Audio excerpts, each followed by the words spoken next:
everybody. Today we're debating whether or not there is sufficient reason to believe in God, and we are starting right now.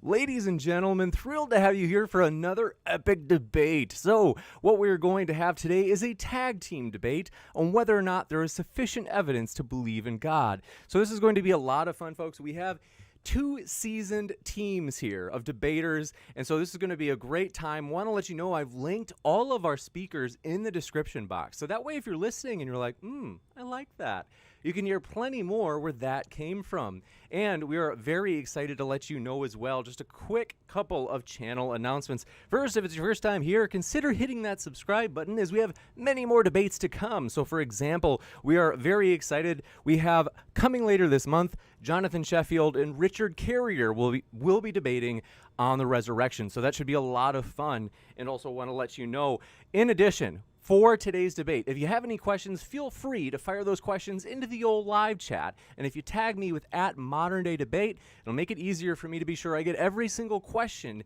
in that question and answer list. Super chat is also an option. We would just ask that you be your regular friendly selves during that, as we really appreciate all of these speakers being here. And so if you'd be willing to give them your kindest respect, or at least the minimal level at least, come on, work with me here. So it's going to be a lot of fun.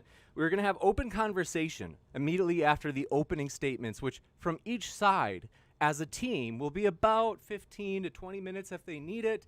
And so roughly 8 minutes per person. Also want to let you know, in terms of channel announcements, very excited. We have a lot of people have asked, they've said, hey, would you be willing to have audio of the debates?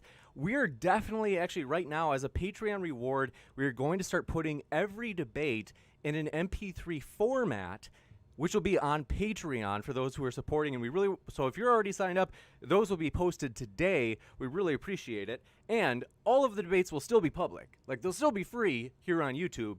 But if you'd like the audio version, so if you want to listen to it while you commute or whatever else, that's something that we're going to put out on Patreon. And we really appreciate those of you who have already been supporting us. So with that, we are going to jump into this. Really appreciate all of our speakers for being here with us today. And we are having the affirmative go first. So Dr. Randall Rauser and Samuel Nesan, thanks so much. The floor is all yours. Well, thanks a lot. So on behalf of Sam and myself, I am Randall.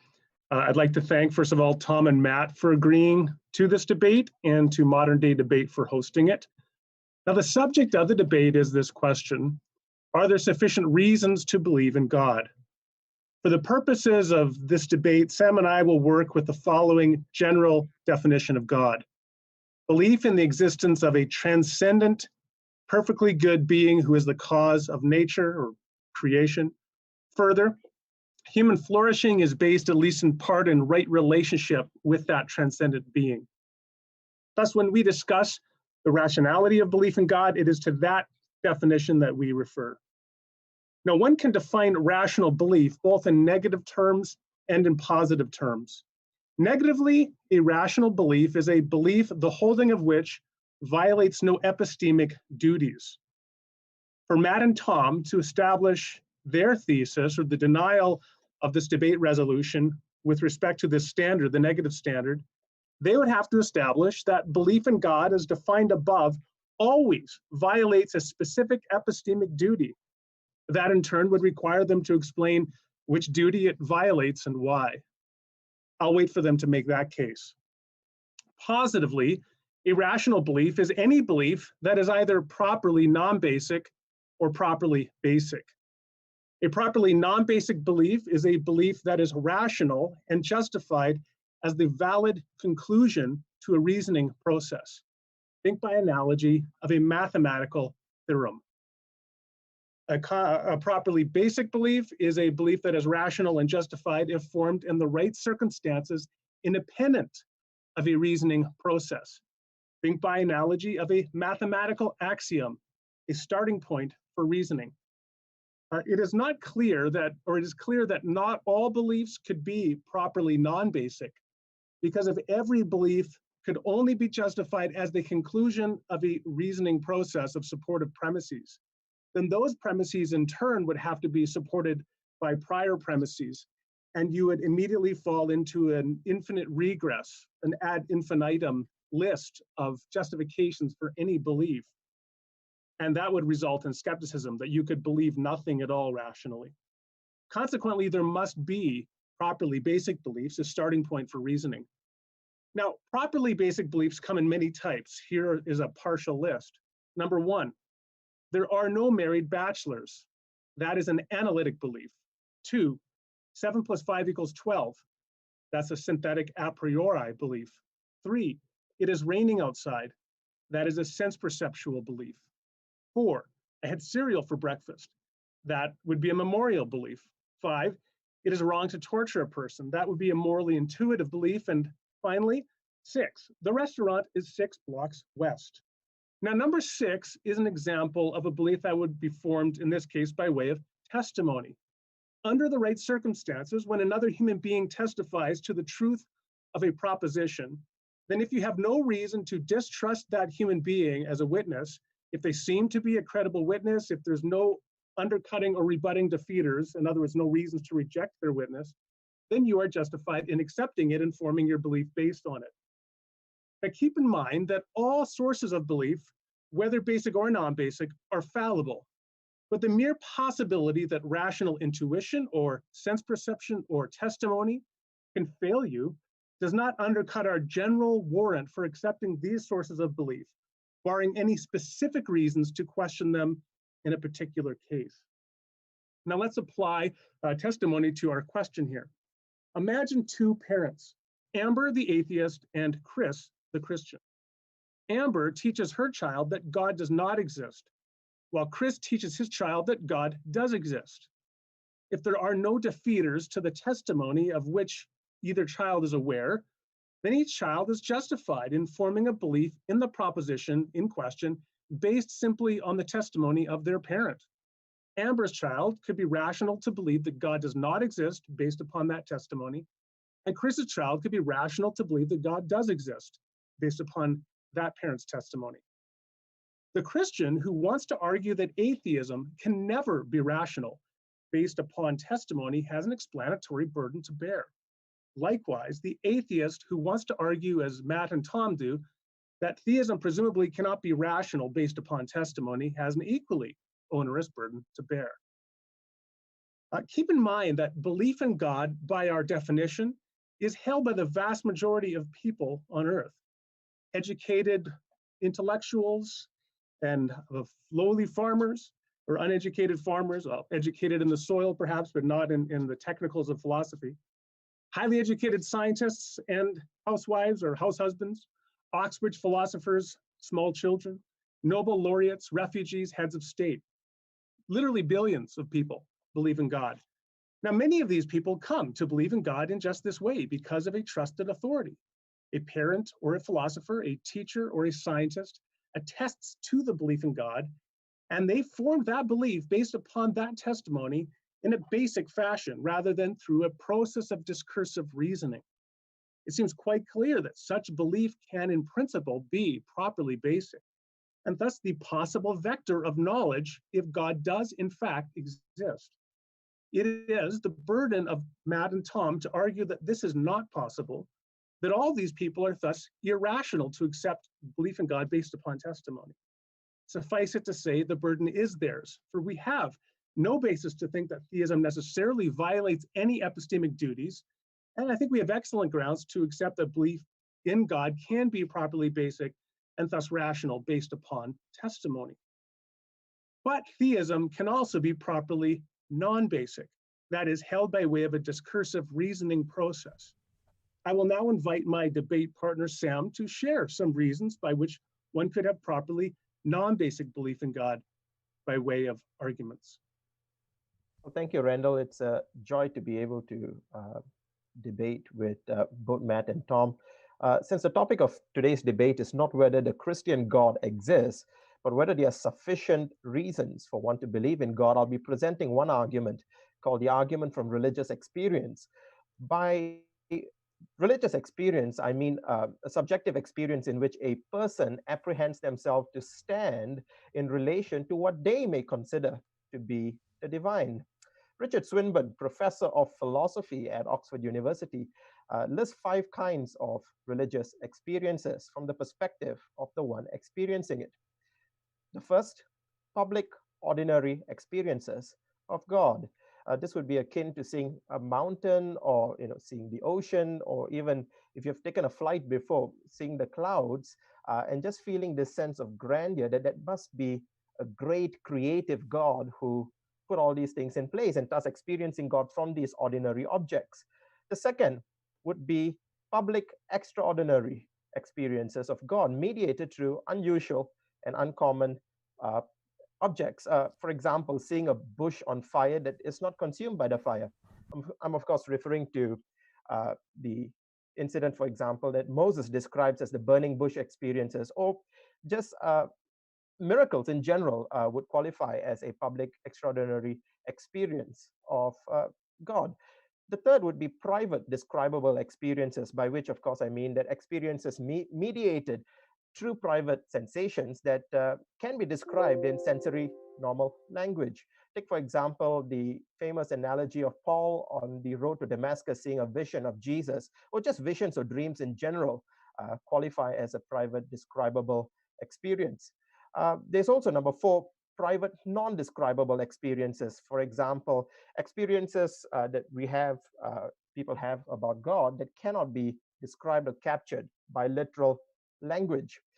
Take, for example, someone feeling a deep uh, calling to go into full-time ministry or something like that. This is something we hear a lot from atheists as well, that said, well, I've experienced that call to ministry, but of course, they reject it later on. So the fifth would be non-specific experience, experiences of God that is not mediated by any sensations, where the person claims to be intuitively and immediately aware of God's presence. So based on these 5 religious experiences, I submit the following argument.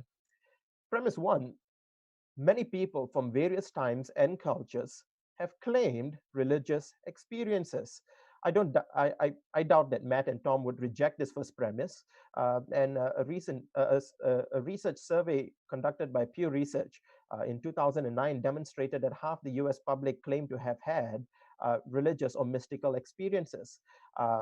These numbers, interestingly, come from a third of those who actually claim to have no religious affiliations, and 1/5 of those who claim to be atheists and agnostics. The percentage actually is higher in places like Asia, where about half the world's population live, and places like Africa and South America, where you have about close to a quarter of the world's population. So it's fair to say that people from every time, cultures, and places have had religious experiences.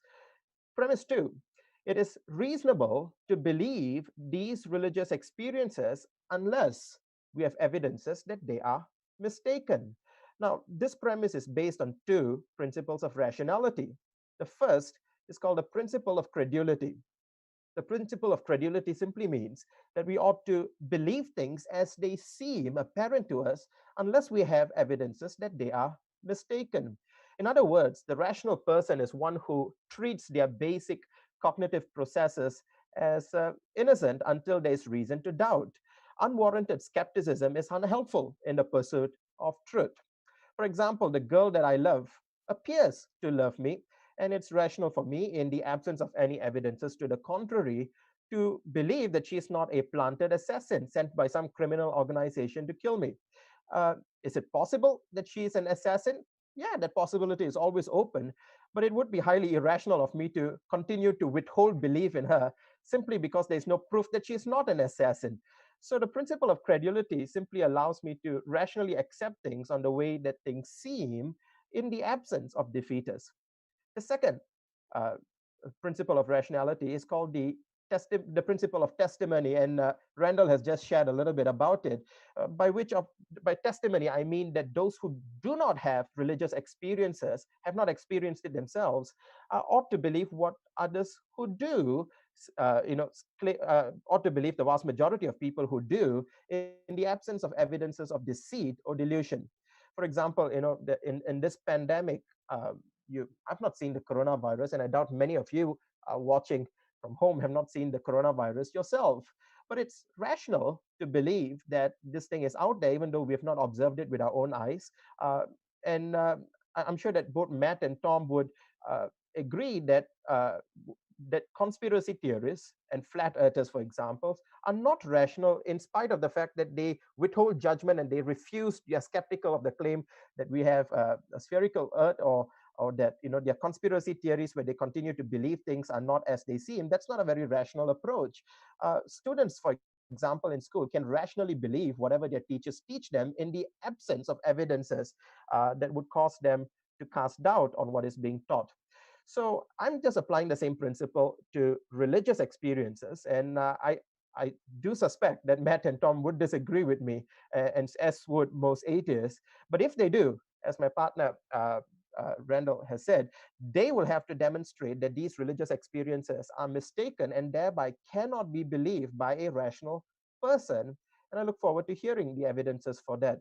And if they fail to do so, it would seem to lead to the necessary conclusion that therefore belief in God is rational.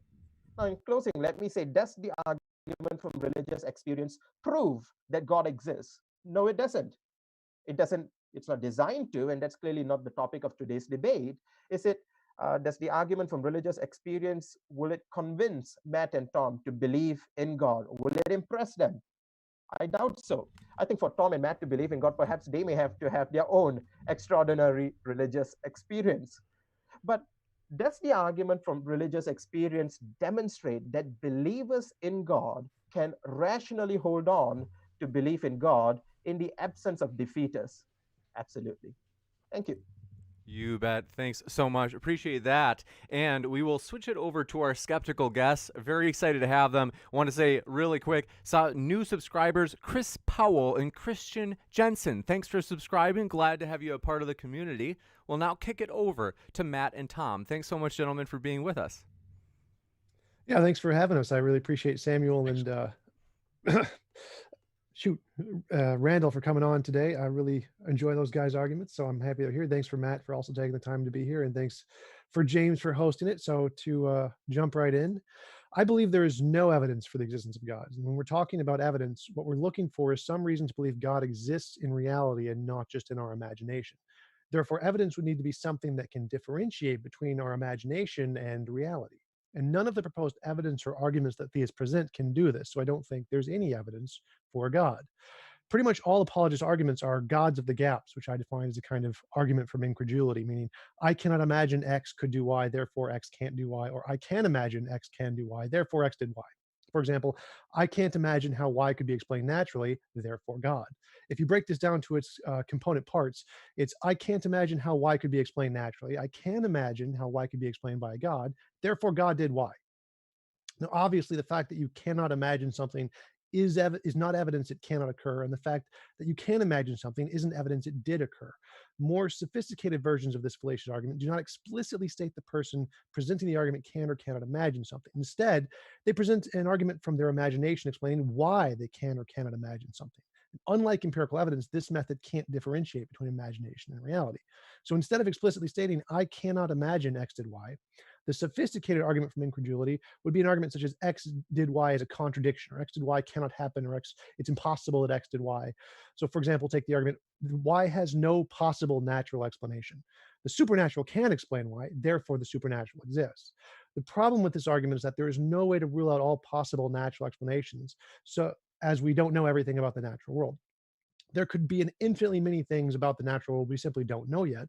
So there could always be an unknown natural explanation that we cannot rule out. Therefore, this argument is stating a fact, not stating a fact about reality. It only tells us about the psychology of the person stating the argument, namely that they can't imagine a natural explanation. If at some point we later discover that there is a natural explanation for X, even though they said it was impossible, well, then obviously it wasn't impossible after all, necessarily meaning their argument wasn't a statement about reality. It was a statement about their perception. They couldn't believe it was the case.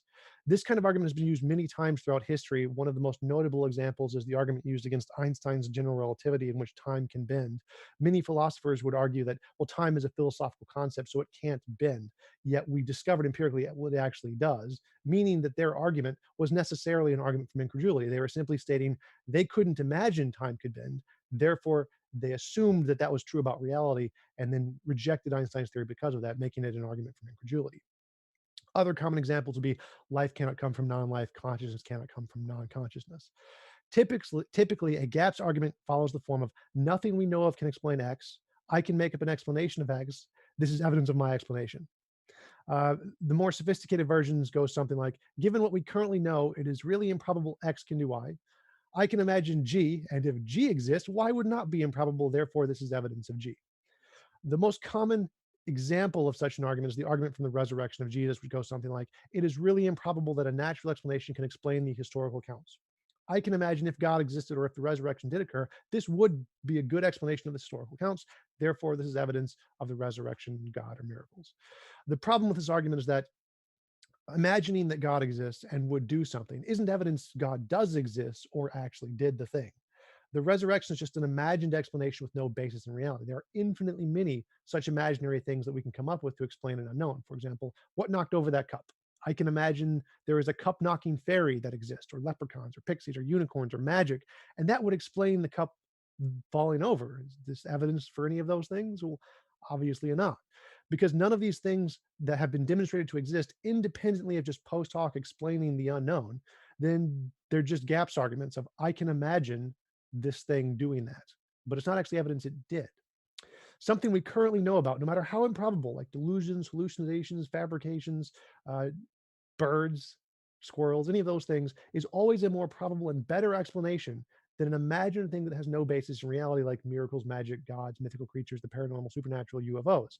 So until these things that don't have an empirical basis have been demonstrated other than just being post hoc explanations of the unknown, meaning they make novel testable predictions that are confirmed, then those things are not reasonable explanations of the unknown. We can't use them until they have been independently verified to exist. Now, there's an even more sophisticated version of the gaps argument, which is the intelligent design argument, which goes something like, it's really improbable that natural processes could produce, insert some complex property of life. Intelligence or intentionality can produce this same complex property as seen in human design things. Therefore, it's reasonable to conclude intelligence and intentionality produce life. The reason this is the more sophisticated version of the gaps argument is that it plays a game of hide the fallacy, burying the I can and cannot imagine in the premises to make it look perfectly reasonable. In the intelligent design argument, the crux of the argument is based on this assertion that there is some complex property in life that is the same property that exists in human design things or design things in general. The problem with this argument is that that property is purely fabricated. It's purely an imaginary property. There is no such real property that has been demonstrated to exist in life and also in design things. It's purely a figment of their imagination. So the I can and cannot imagine is hidden in this property that they've asserted to exist. So most apologist arguments are gaps arguments that follow the form, I cannot imagine how X could be explained naturally. I can't imagine how X can be explained by God, therefore God.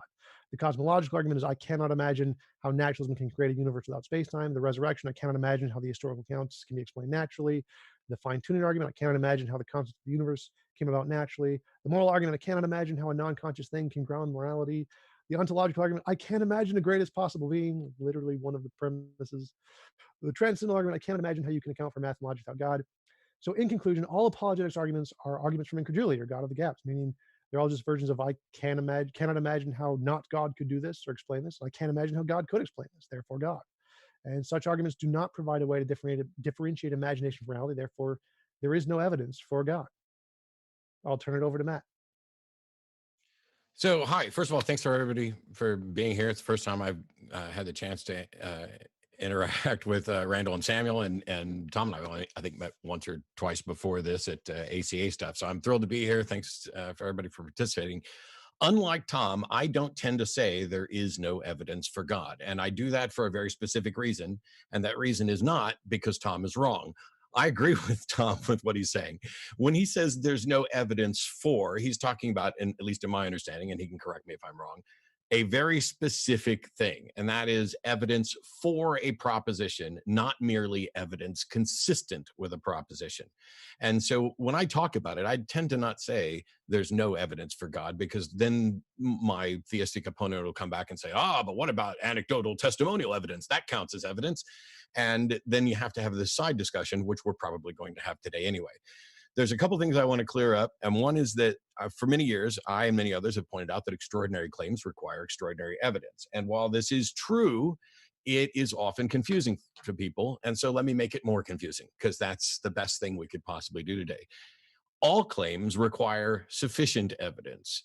The only reason that some claims seem or feel more extraordinary to us is because we are sloppy and lazy. We use the sum total of human experience as a weighted collection of evidence for something. And that's why if you say I have a pet dog, it feels very different to us than saying I have a pet dragon or God is real.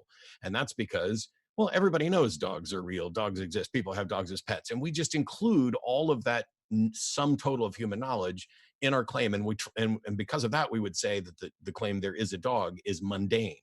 And that's because it's already consistent with what we know. Whereas the claim that there's a dragon or a god or whatever is not mundane, and we view it as extraordinary. But the truth is, no matter what the claim is, it requires sufficient evidence for belief to be warranted. They just feel different for us. Now, if I were to say, Randall is a murderer, sorry, man. Should we just believe it until someone presents a defeater? Well, I would argue that no, the testimony alone is never going to be sufficient. The mere fact that we don't currently have a defeater, and Randall's free to try to prove that he's not a murderer. I don't know how you would do that.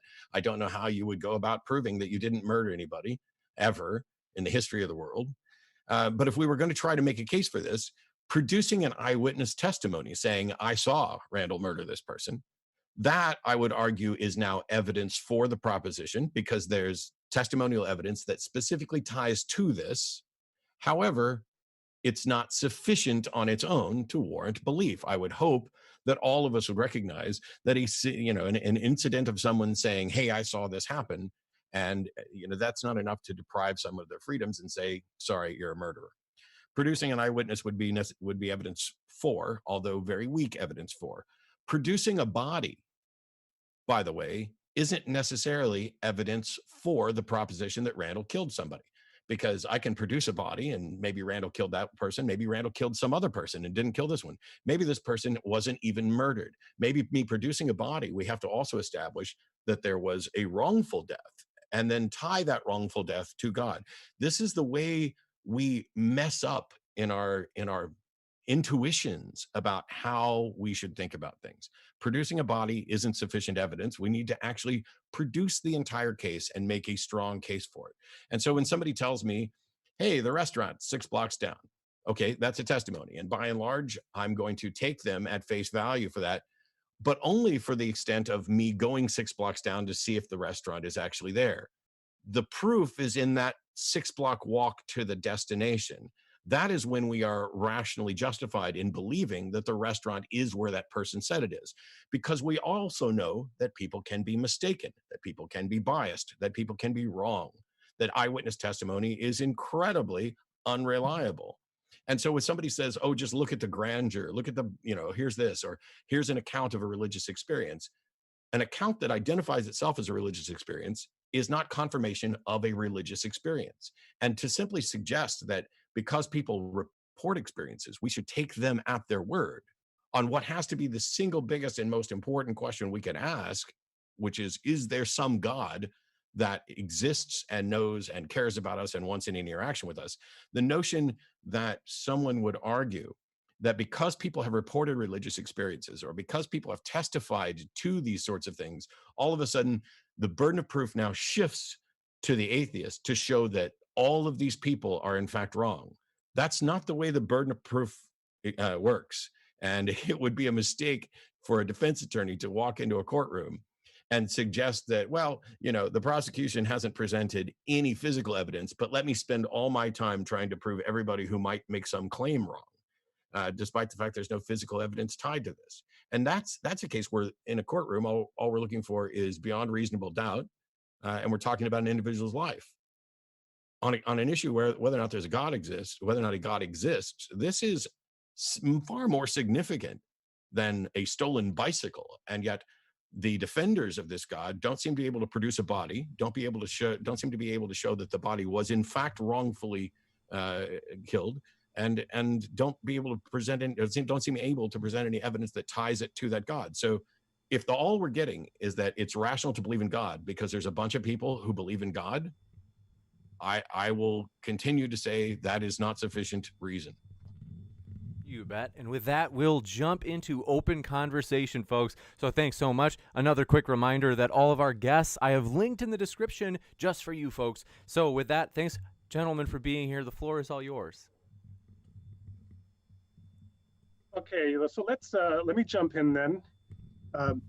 The way that Matt and Tom have both approached this is by objecting to arguments for God's existence. But of course, the first part of our presentation was that arguments need not be required because one can form belief basically upon testimony. That was one example. And interestingly, Matt concedes the point. So he says, yeah, you could form belief based upon testimony that the restaurant is 6 blocks away.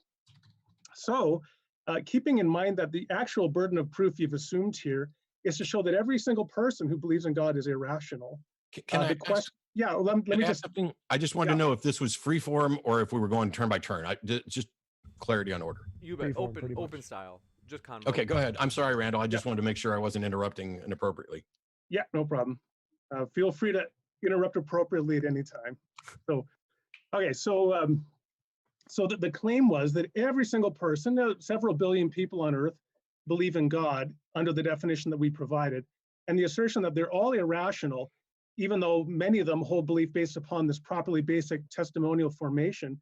It's a very strong claim you have to defend that in every one of those instances, those people do not have sufficient reason based upon the grounds of the testimony they've received in order to rationally believe in God. So I'm wondering directly, how would you show that the argument I presented with respect to proper basicality failed? Let me jump in there if I can. So were the people in Rome reasonable to believe in Zeus and Thor, or Zeus and Hercules and Medusa and all those people based on the testimony of their parents and the testimony of the people who lived at the time? Why not? At that time, they didn't have any defeaters to that. I just said in my opening statement that an atheist parent could teach the child, and the child could rationally form belief in the non-existence of God based upon their testimony. Yep. So if they're rational to believe all those things, and yet now we know today through science that lightning isn't created by Zeus and that all those entities don't exist, we know for certain that that methodology has been proven to be extremely unreliable. We know not just in the case of the Greeks and the Romans that their gods don't exist and were false, but also the Norse gods and fairies, leprechauns, unicorns, magic, miracles, lots of things that people have been taught by their parents, Santa Claus, are not real. And so we know that that methodology of believing things based off of testimony from parents is an unreliable method. It's like using a broken compass to try and guide which direction you should go. And so using that as a basis to ground knowledge is irrational because we know it doesn't work. And as far as we know, pretty much throughout history, in all cases that are related to things outside of just the normal stuff in your life, it's false. That methodology does not give us any reasonable information. Like it can tell us there's a store 6 blocks down the street, or that there's a dog over there, or that chickens taste good when cooked or whatever, but it can't tell us anything about the fundamental nature of reality or God. Here, the problem is that the statement you just made is self-defeating, okay? Because the way that when we are infants, when we are toddlers, the way that we form beliefs about the world is in large part through the testimony. We learn language through testimony of our parents and caregivers and others. And if you're now claiming that the testimony is sufficiently unreliable to provide a sweeping undercutting defeater for all testimony, then you've just undercut all the testimony you've ever received from anyone back to when you were a 1, 2, 3-year-old learning your first words. Right. That's why I said there's testimony is reasonable in certain cases, like saying there's a house 6 blocks down or that chicken tastes good. In those cases that already have an empirical basis, it's reasonable to believe testimony, like if they're just mundane claims, as Matt pointed out. But if you're making claims about the fundamental nature of reality, like that Zeus exists and causes lightning, those are the ones that we have demonstrated false with science. Like the testimony that there's a house 6 blocks down, science is going to confirm that. So those kinds of claims are reasonable to believe based off of the testimony of parents teaching their kids. But the claims about the fundamental nature of reality that have no empirical basis, those are not. Well, if I can jump in for a second, because Randall started this off by claiming that I said that one can form belief based on that testimony. And what I would point out is that if somebody tells me the restaurant's 6 blocks down, is it possible for me to form a belief that the restaurant is in fact 6 blocks down? Yes. Does that mean that it's rational for me to form that belief? No. I would argue that the belief that may be rational to believe is I am convinced this person is more than likely honestly trying to direct me to where the restaurant is. That is what is the default assumption when I'm engaging with someone who I don't know. However, for me to conclude that they are in fact right about the restaurant is not based solely on their testimony. It is the proof is in the pudding. The proof is in getting to the restaurant. If someone were to say the restaurant is 6 blocks down and I went, hey, I'm convinced the restaurant is 6 blocks down, I would argue that that is not a rational justification, that I have in fact taken the thing that I would be justified in accepting, which is this person is, as far as I can tell, honestly trying to convey me to the right place. And I would have then misplaced a secondary belief on it, which is almost exactly the same thing that Samuel did when he talked about in premise 1, many people claim religious experiences. And that claiming a religious experience is separate from having a religious experience. And yet he goes on with this equivocation throughout the rest of that argument, where the fact that someone claimed a religious experience is somehow equated to them having one. And that begs the question. I'd love to jump in, but Sam, do you want to respond? Yeah, I was just wanting to see whether you wanted to jump in. Yeah. So Matt, so what you're essentially saying, just to understand you correctly, you're saying that it's equivocating when I say that people claim to have religious experiences and people who actually have religious experiences. Is that right? Yeah, in the same way that I would say someone claiming they were abducted by aliens is not confirmation that they were in fact abducted by aliens. Right. So do you then believe that people who claim religious experiences are lying? I mean, clearly there's a possibility that I myself won't deny, but I'm just wondering, do you believe? What's your belief? So what I've talked about before is that if someone tells me they had a religious experience or that they were abducted by aliens, I'm going to use both of them side by side. I believe that person, unless I have some evidence to the contrary, is honestly telling me about an experience they are convinced they had. But that does not mean the conclusions that they've reached about that experience are valid. You know, somebody says, oh, I saw a ghost. And the truth is they had some experience, and the only way that they can describe it is to use the language of I've seen a ghost, or they've had some experience and the only thing that they can do is describe it as I was abducted by aliens or God talked to me. None of those are indicators on their own that God actually talked to someone or that aliens abducted somebody, etc. Sure. I mean, I think that we're on the same page. So my question would be, like, for example, if someone actually told you that they were abducted by aliens, what are some defeaters, do you think, to that proposition? So if somebody says I was abducted by aliens, that's not a proposition that I think that we have any defeater on without actually investigating and asking questions. You'd have to say more about the experience and look into this to see what is plausible and what is not.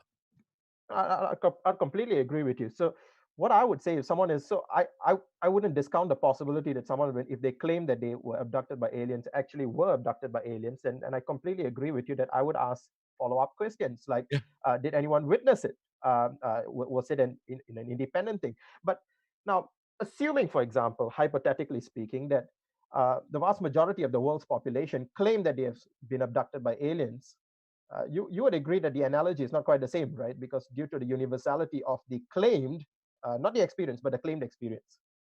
So, and I have a follow-up question. So, yeah.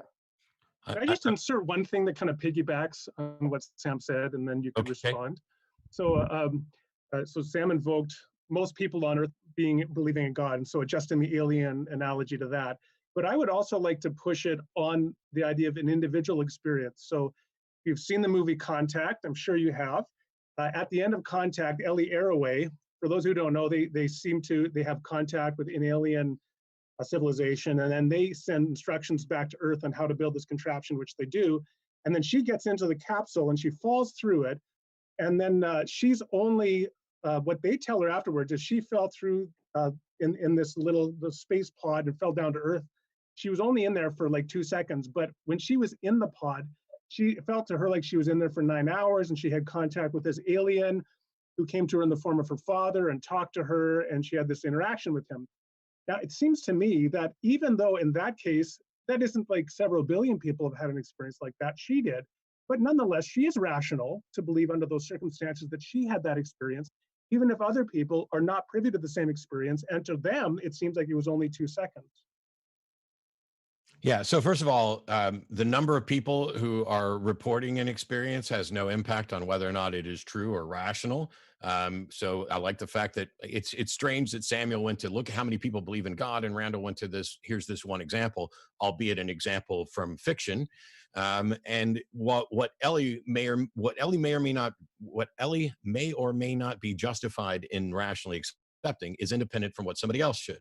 And so if you've had a Damascus Road experience, I would not deny that if that experience occurred and you had it, that you might be, there's a little more to this, might be rationally justified. However, nobody else is rationally justified in believing because of your account of your Damascus Road experience.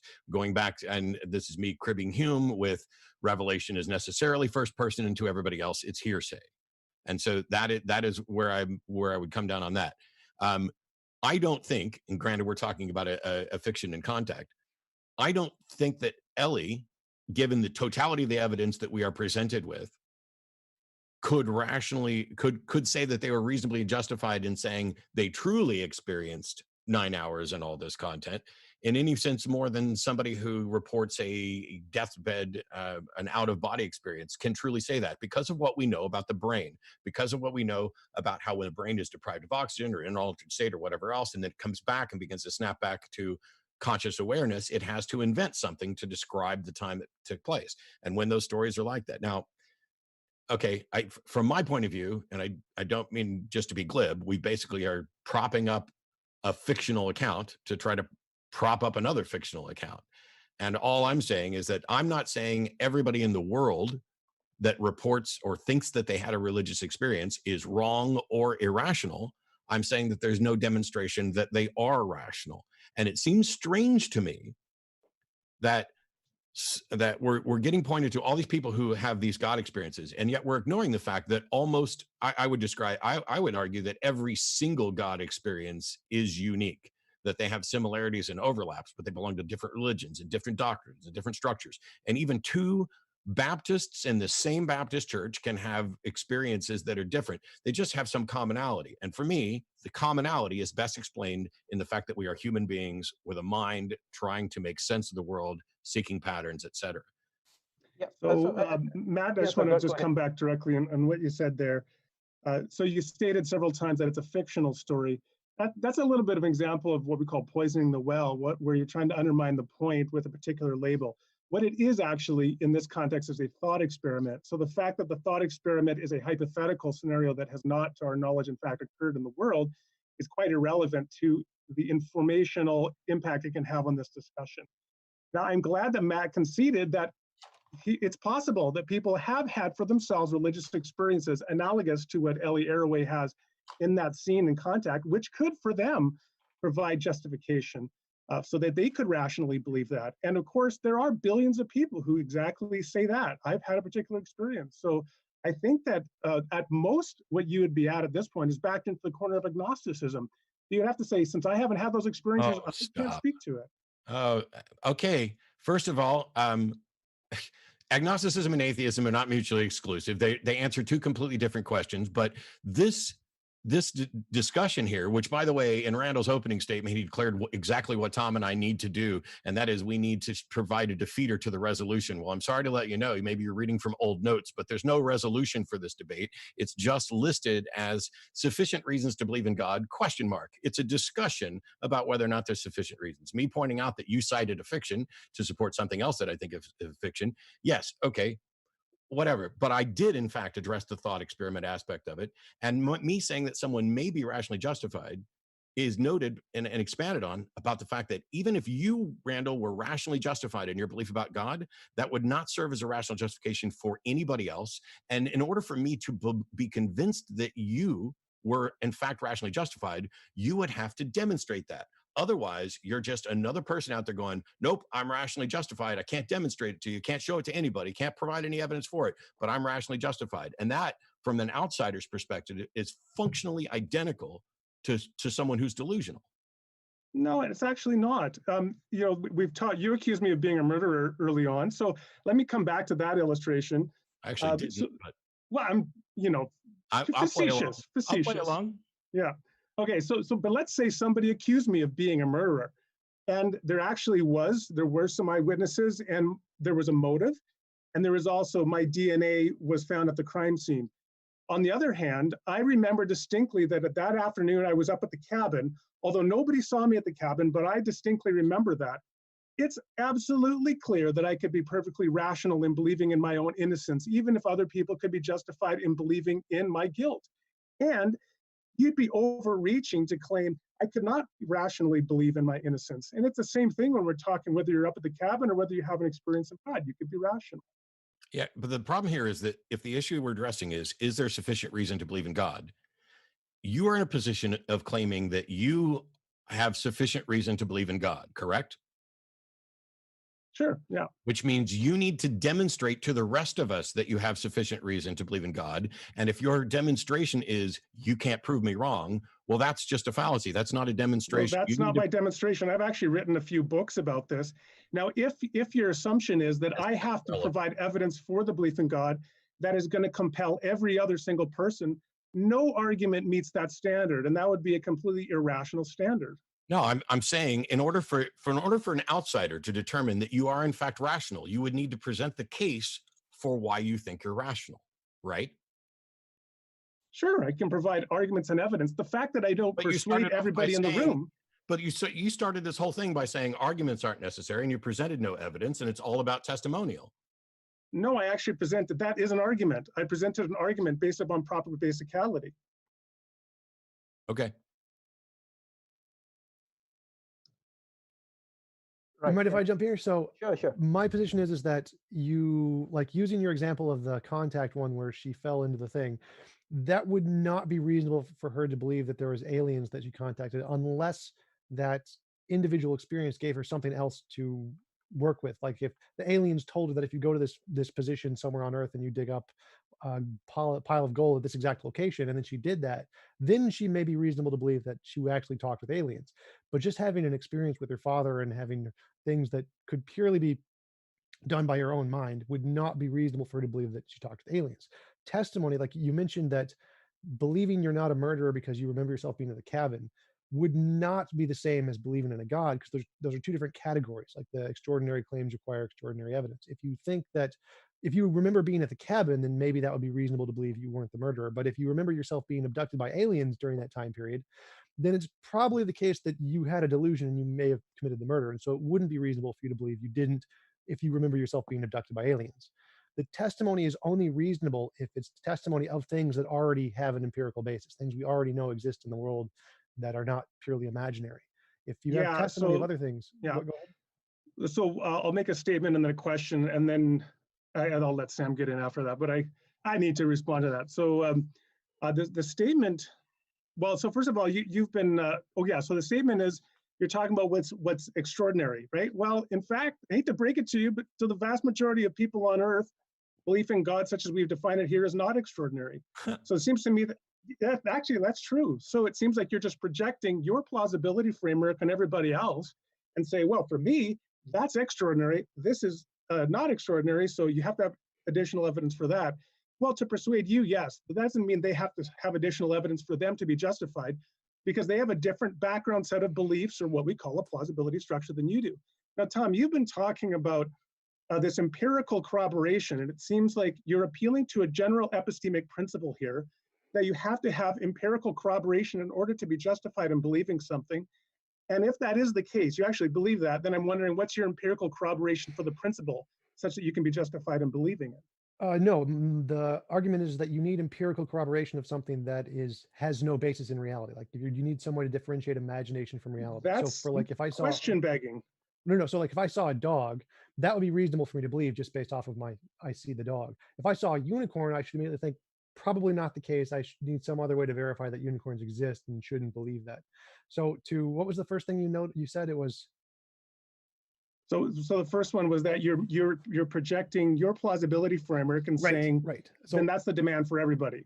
Right. So I'm in that case, you said I needed some more evidence. And my other evidence for that is the fact that when people base beliefs off of testimony of their parents or whatever, or their personal experience, we know for a fact that gets things wrong consistently throughout history in every possible case that doesn't already have this common empirical basis like dogs. Like we know aliens, UFOs, Bigfoot, Loch Ness Monster, Thor, Zeus, all of those cases, which were all based on the same kind of evidence. We know that science has shown those are false, those are wrong. So we know this methodology does not work. And that is a defeater for using this methodology to ground your belief in a God, because it's the same category of things. Yeah, I think I already responded to that by saying, if you follow that principle consistently as an undercutter for all testimonial evidence, then you would undercut all your beliefs to basis to believe anything, because the vast majority of our beliefs are based upon evidence in the early or testimony in the earliest formational stages of our lives. So you ultimately back into what I'm accusing you of here, which is projecting your plausibility framework onto the entire human population and saying, well, if they don't match your plausibility framework, then they believe extraordinary and unjustified things. Yeah. Well, no, we'll be quiet now. Sorry, the problem here isn't that we're trying to impose like our framework on people. We're trying to impose a reasonable framework on people. So it's not about, it's not like Tom and I sat here and came up with skepticism and science and how to establish the burden of proof. It's a bunch of great thinkers over the years kept saying, you know what, if we allow this standard of evidence, then all sorts of stuff gets in, which is conflicting. Which is why if testimonial evidence is deemed rational enough to be supportive of a God belief, now all of a sudden that has to be granted to every God believer. And so now you are claiming that there are a bunch of people who believe in a bunch of different gods and they're all rational. And that sets up something that is in conflict with what we know to be true, which is they cannot all be correct. And so we need something. We're not talking about correct. I mean, rational and correct or having knowledge are two different things. Yes, people can rationally disagree. That's not a big revelation. I get it. It's the thing is, if you're going to say that something's rational and you provide the foundation that you're providing does not offer a way to delineate between the belief that you derive from that supposed rational or non-extraordinary structure. If you have no way to delineate the belief that you accept from it and the belief that somebody else accepts from it, then I would argue that by definition, it cannot be rational. If a methodology can lead to two different, mutually exclusive conclusions, then that is not a method at all. And how dare anyone suggest that they can be rationally justified by appealing to a method that can lead to different conclusions? Well, one of the issues to keep in mind here, again, is that people actually do have different data sets when they come to data, different plausibility frameworks, different worldviews, and those provide the interpretive grids for the data. And so it is possible that data can be underdetermined such that it can be interpreted consistently relative to two different worldviews, plausibility frameworks, or interpretive structure. No, because now what so what we're talking about when we're talking about whether or not something's rational isn't just on an individual basis. It's like when you go to court and they have a different standard, like what a reasonable person would accept, what the average bystander would accept, what an expert, a recognized expert in a field would accept. If we wanted to, we could say that every child who was taught by their parents that God is real is rationally justified. Therefore, ta-da, it is rationally justified for people to believe in God. Except that I don't think we're looking at this on the, can we find some individual for whom they are rationally justified because they are monumentally ignorant of the world around them. I think we are looking at this from the spectrum of humanity as a whole and the bulk and wealth of human experience and understanding. And if that's the case, then we're not talking about whether or not an individual can think that they are rationally justified, but whether humanity as a whole, given the wealth of human knowledge and understanding about best methodologies, would think that this individual is rationally justified. Well, most people that have access to some degree of the wealth of human knowledge actually disagree with atheism. So I think at the least we could grant them prima facie that they very well could be rational to do that. Yes, except none of them have presented rational evidence-based arguments to support their belief. They are enculturated into this. It is not the fact that science has confirmed the existence of God just because some scientists also believe in a God. That is a monumental error in categorizing what's going on. The fact that most people believe something is independent from why they believe it. And scientists who believe in God don't believe in God for science reasons. Of course not. I mean, that would be a category error. That's not the kind of belief. Just like you don't argue for your ethical position based upon scientific principles. It's a different field of discourse. I just wanted to ask, just come in if that's all right. And the reason why I'm asking Matt this and not Tom is because Tom and I have had extensive conversations on this. I think I've had at least 2 hours on his channel just discussing this. But Matt, I just want to follow up, and also I want to deal with, I think a possible objection you raised about the conflicting experiences. But I just wanted to just follow up on what I said I would follow up, and that is, I mean, I think we're actually a lot closer than I presuppose coming into this, right? So I just wanted to ask you, in terms of religious experiences, correct me if I'm wrong, but this is something that, if I'm not mistaken, you have said you have had as well when you're younger. Is that fair to say that? Yes, I was. So short version, my mom's side of the family was originally Catholic. My dad's side was Southern Baptist. My uncle's a medical missionary who served in Thailand, Taiwan. One of those two, I'm getting confused at the moment. I was in church from before I was born. I walked down the aisle at the age of 5 to accept Jesus into my heart at a revival. I was active in the Baptist church, the Southern Baptist church, all the way up until I graduated high school. And people in my church expected me to go on to become a preacher, so much so that when I debated Michael Licona on the resurrection, some of them flew down from St. Louis to ask me during the Q&A, hey, what happened? So I have that background, and I've had experiences. Now, I can't say that my experience was the same as somebody else's, but when somebody describes like their experience of being in church and feeling the Holy Spirit, I've had an experience which is indistinguishable from that in description. I just don't happen to think that the Holy Spirit is the best explanation for it, because I've had similar experiences on drugs, from secular music, from secular art, from really good meals, things like that. Not identical, but similar like that. So yeah, I've had those experiences. Right. So when you mentioned, for example, that people have different kinds of experiences and they're not the same, I actually take that as an evidence of non-corroboration, that you're not finding people. I would find it really interesting if people came up with the identical experience, and then I mean, it's almost like, when people claim that they're speaking in tongues, but you find them saying the exact same thing the other guy is saying, and you begin to have your doubts. Are you just repeating what the other guy is saying? So I think that these different experiences actually, Yeah. it's all right. But I'm very interested to know, for example, what would you consider, at least for yourself, because I'm just interested in understanding, what would you consider for yourself to be like a defeater, to show that this experience that you had, not what I had, not what other people had, was not real. No. was I'm not saying it wasn't real. I had an experience. I'm not denying that I had an experience. Sure. I just think it was entirely an experience from me. I have no evidence. See, previously I accepted. There were a bunch of people around me who offered their testimony that I was experiencing the Holy Spirit, and Right. I gullibly went along with it because, hey, they know more than I do. They're smarter than I am. They're having this experience. And later on, I found that, you know what? That experience, there's nothing to tie that to the Holy Spirit. There's no evidence to tie that specifically to the Holy Spirit, other than that's what people are telling me. And what people are telling me cannot be good enough, because these people disagree on every manner of everything else. Where is God to clear this up? If God is willing to give me an experience of the Holy Spirit, then God should damn well be able to step up and answer a clear question, and not put me in a position where I need to keep debating about whether or not I'm personally rational, or whether the world should consider I'm rational, or whether there's evidence for it. This is absolute. I mean, we're sitting here talking about, and I don't mean to beat up on everybody else over it, but Randall's position is essentially, if any individual, through whether it's because of their lack of knowledge or understanding or whatever, in a given instant feels rational, therefore it's good for us, it's reasonable for us to argue that it is rational to believe in God. And that's just not the way it works. And well, he's shaking his head, so I guess he agrees it's not the way it works. I apologize if I misrepresented. Randall, did you want In case to? you didn't hear that, I said I apologize if I misrepresented it.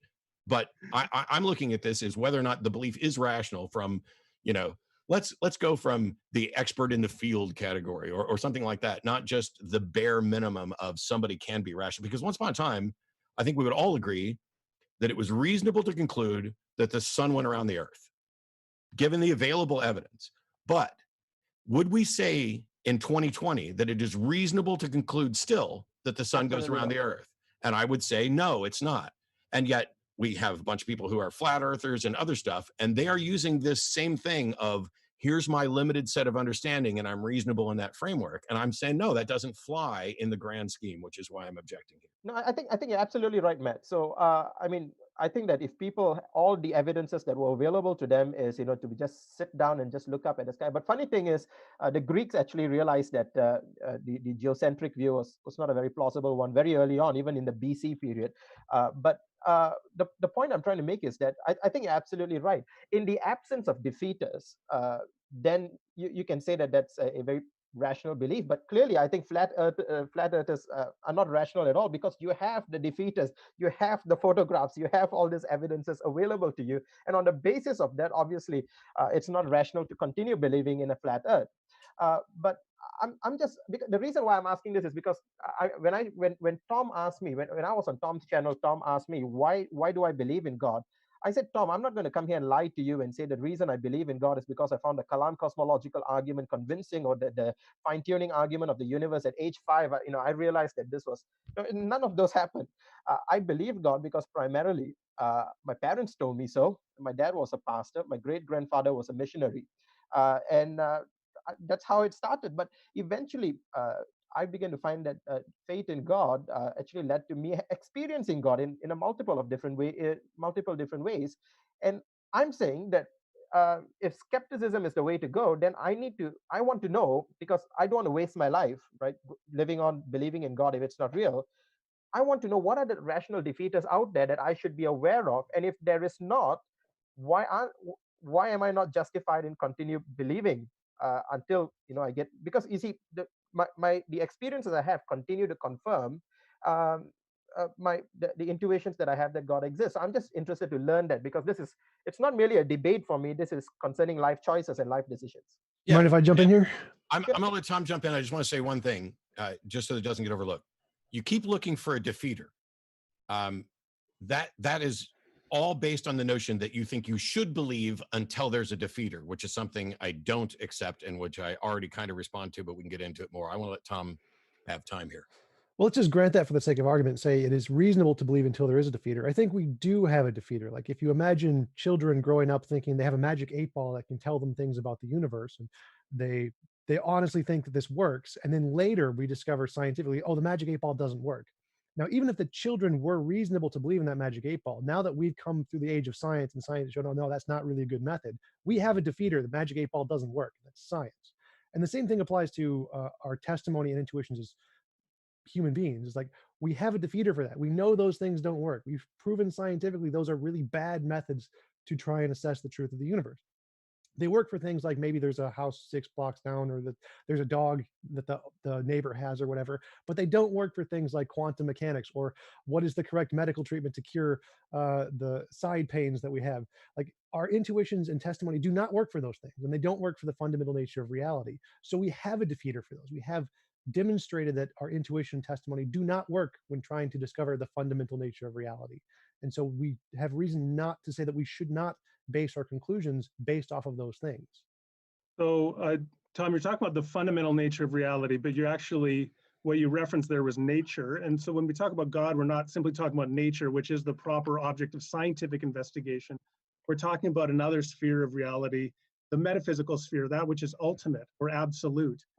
And so to say that, well, science hasn't shown us that God exists. Well, actually, Matt says, yeah, I agree. Science isn't about that. Shouldn't be in the business of trying to show that God exists. I mean, that's a conflation of concepts here, in the same way that you don't judge an ethical theory, as I said earlier, based upon some sort of scientific test. You don't judge particular conceptions of God, or you can't settle ultimately, certainly, the question of the rationality of belief in God based upon scientific inquiry. Right, that's not, I don't think I said what you accused me of saying, by the way. So I'm saying that the methodology you're using to try and differentiate, is this thing imaginary or real, doesn't work. So you're claiming that there is this God thing, and this God isn't just a part of our imagination, it exists in reality. And when we say, we use that kind of terminology quite often, like we think Zeus exists in reality. That was a metaphysical claim. It wasn't a physical claim. It was about the fundamental nature of reality. I think Zeus and Cronus were, and voodoo and all those things are metaphysical claims. And so whenever someone claims that there is this thing that exists not in our imagination, in reality, we discover that scientifically, oh wait, no, that was actually false. And so we're using that method of, I have this testimony to judge whether this thing exists in reality. We know that is an unreliable method to differentiate if this thing, whatever it is, whether it's physical or metaphysical, whether that is real in reality or just a part of our imagination. And so unless you have a different methodology you can use to differentiate imagination from reality, we know that method of just testimony is unreliable. So we have a defeater for that method. So let me I'm going to simplify sort of the conversation here, the disagreement perhaps. So we're talking about that which is unconditionally and non-dependently real, the ultimate. What's the nature of ultimate reality? And there are two sort of basic positions we could think of. Ultimate reality is a personal reality, or it's an impersonal reality. It's an agent cause, or it's a non-agent cause. And the theist is the person who says ultimate reality, that which is unconditionally, non-dependently real, is an agent cause. It's a personal reality. The atheist is the person who says, no, I think it's a non-personal or a non-agent reality. So if you want to argue that a person cannot rationally believe either one of those claims, I mean, fine, you can undercut the rationality of atheism if you like, and say everybody ought to be global agnostics about the ultimate nature of reality. Oh my God. Well, I mean, Tom's the one. Atheism is not the assertion that there is no God. Atheism is not accepting that there is a God. Atheism is not a positive statement that there is no God. I'm telling you this, if as you want an atheist in the modern atheist movement, and that there are multiple different usages of the term. And if you're only going to go with the strong or hard usage, you are now engaged in a straw man, because you're no longer interacting with the person who's sitting right here. No, so if you're an agnostic by historic definition, fair enough. No, and if you want to use the word atheism, look, knowledge, you can open up the encyclopedia. You can open up Paul Edwards' Encyclopedia of Philosophy. The definition of atheism is the one I just gave. You can open up the Cambridge Companion to Philosophy. That's the definition that I gave. So when you're debating those people, it's relevant, but not when you're debating me. So you're an agnostic by historic definition, but you call it atheism. That's fine. I'm done answering this. Yeah. Stop deciding that you're going to label me. Did I do that for you? I am an agnostic atheist, or a Gnostic atheist, or a Gnostic anti-theist, depending on different usages of those terms. But if you're just going to go with the straw man, hard, strong atheism thing to just say, oh, we're not agnostic. First of all, whether or not I'm an atheist is completely irrelevant to this debate. This debate is whether or not there's sufficient evidence for God. There's no onus on me to hold that God doesn't exist or to prove that God doesn't exist. This is about whether or not there's sufficient reason. So why do you keep bringing up the strong atheist position, which isn't mine and isn't relevant to the debate? I was pointing out that Tom took a position, the implications of which would be you could not have a rational belief as to whether the ultimate nature of reality is personal or impersonal, which would historically be the agnostic position. Now, if you say, I recognize some people use that term now, and they call it soft atheism. Fine, that or whatever Randall, they want to call it. That's just a secondary issue. Yeah. Randall, can I steal? So what you're arguing is that we can't conclude that the fundamental nature of reality is either personal or impersonal. It doesn't matter what we label those things. So my argument is actually we could actually say that, because as far as we can tell, the best methodology we do have to differentiate imagination from reality is science right now. And that does indicate that the most fundamental things we can discover are impersonal. Vacuum states, quantum mechanics, particles, those things are all impersonal things as far as we can tell. So given the best methodology we have to differentiate imagination from reality, we can inductively conclude the fundamental nature of reality is probably impersonal. Yeah, I said, Matt said I misrepresented him on this. So I'm just going to say this and then turn it back and you can respond. So in my view, science, the domain of science is nature, but to extrapolate that science thereby provides us information as to the ultimate nature of reality is, I believe, a category error. Science isn't co-equal with nature. Science is a discussion, is the search for knowledge, and it will deal with reality. Right now, science is based on methodological naturalism, which is not the assumption that the supernatural doesn't exist. It is, hey, as far as we can tell, we can only investigate natural. As soon as somebody comes up with a way to investigate the supernatural, it will become a part of science. Unfortunately, for supernatural believers, that hasn't happened. And so they don't have any strong, epistemologically sound, methodological process to confirm the supernatural, which is why we spend our time talking about how we should just accept testimony until we can find a defeater for it. And that's just wrong.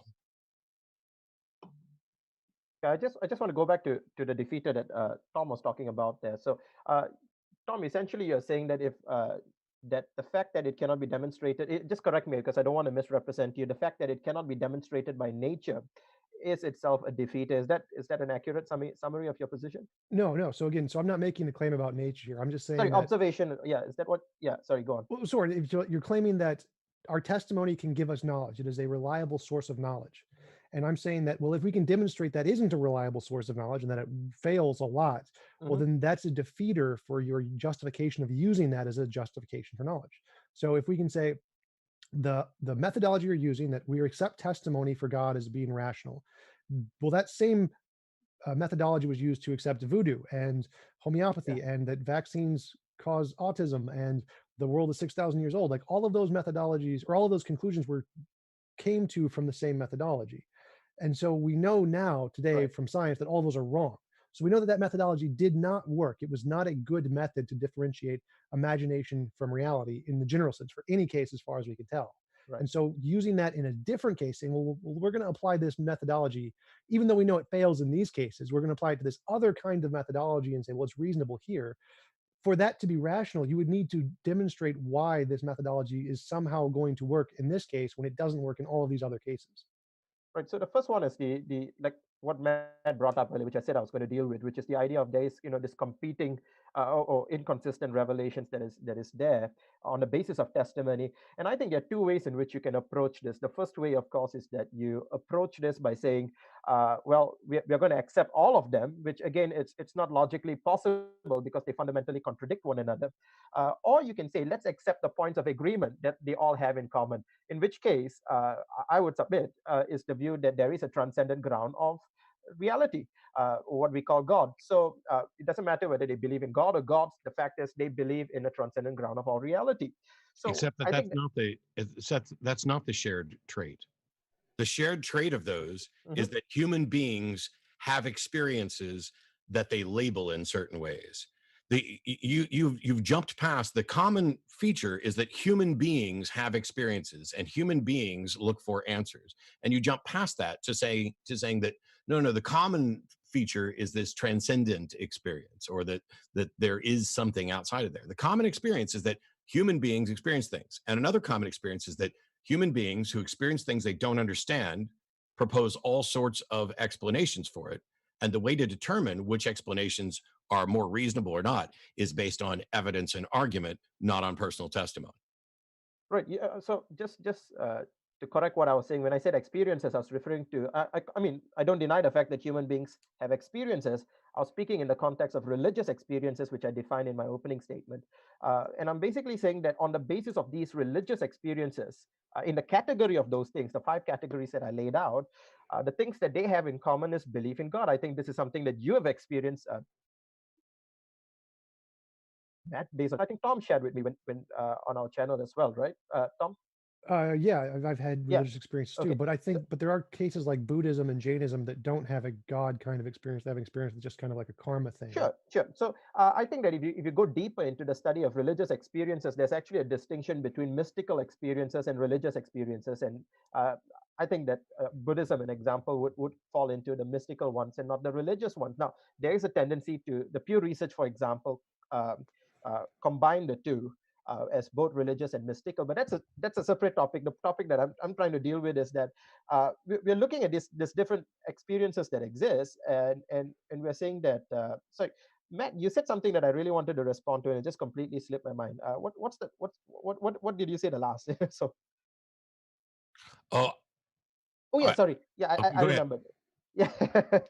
Yeah, just your look, just remember what you were saying. Okay, so what I was trying to get at is that the question we've got to ask is the belief formed in a reliable way? Now, you shared earlier that that, for example, when you were intoxicated, these things appeared real, but the defeater then is that the intoxication is leading to that, and we know that when we experience things in an intoxicated state, it's not reality directed. But I'm wondering that I know Richard Dawkins has raised this up, and I've spent a lot of time. In fact, when I was doing my MTH in Malaysia, I was actually working on the Sensus Divinitatis and looking at the cognitive science of religion research by the likes of Deborah Kellerman and so forth, where they talk about how the children are intuitive theists. They have a predisposition. They are hardwired. In the words of Paul Bloom from Yale University, all of these two are atheists. Claim that there's a hardwiring towards religious tendencies. And I know that Daniel Dennett has done a bit of work on this as well. So it would seem to me that we're not doing what Tom said, which is just filling the gaps and saying that since we cannot explain it, we therefore attribute it to the divine. Rather, what we are saying is that what we find is that we are predisposed towards disbeliefs. The atheist is saying that they have the same beliefs as well. They're just saying that it is not reality directed, that these things don't prove that there is a God. But I'm just wondering that the fact that it shows that this is what humanity at whole is hardwired towards itself would lend credibility to the fact that it could be reality directed and it's rational to believe in them.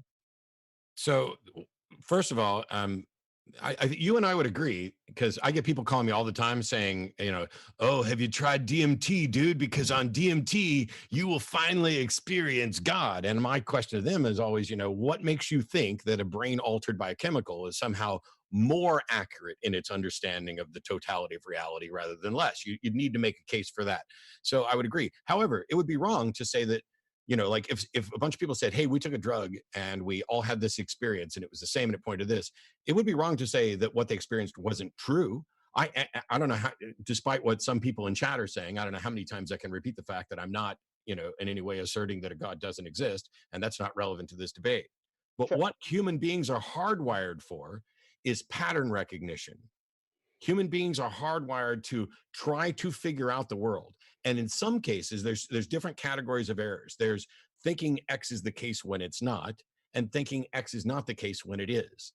And one of those two scenarios is far more dangerous. Like if there's a rustle in the bush and you think, that's not a tiger, and you just go sticking your head in the bush, that's going to be more dangerous. And the person who thinks it's a tiger, even when it's just wind, is more likely to survive and pass on. So we have been designed unintentionally, unguided through evolution to be the offspring of people who leapt, who in many cases ran away when there was no good reason for it, or who reached a wrong conclusion, because reaching a wrong conclusion is not what we're actually selected for.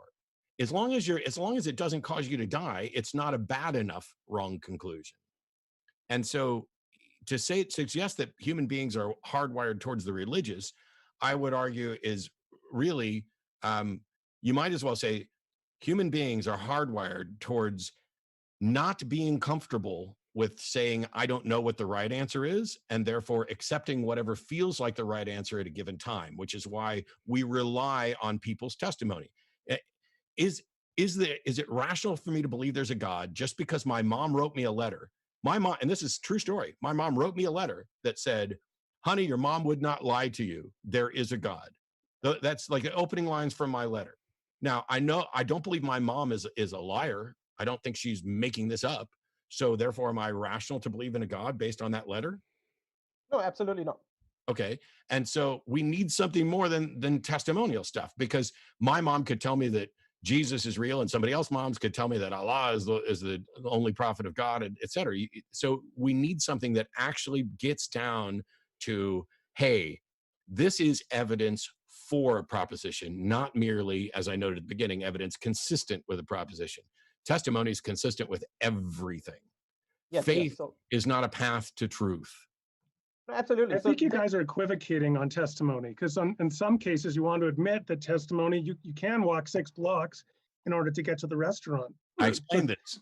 Yeah, so testimony, all knowledge, as I said, and rational belief is fallible.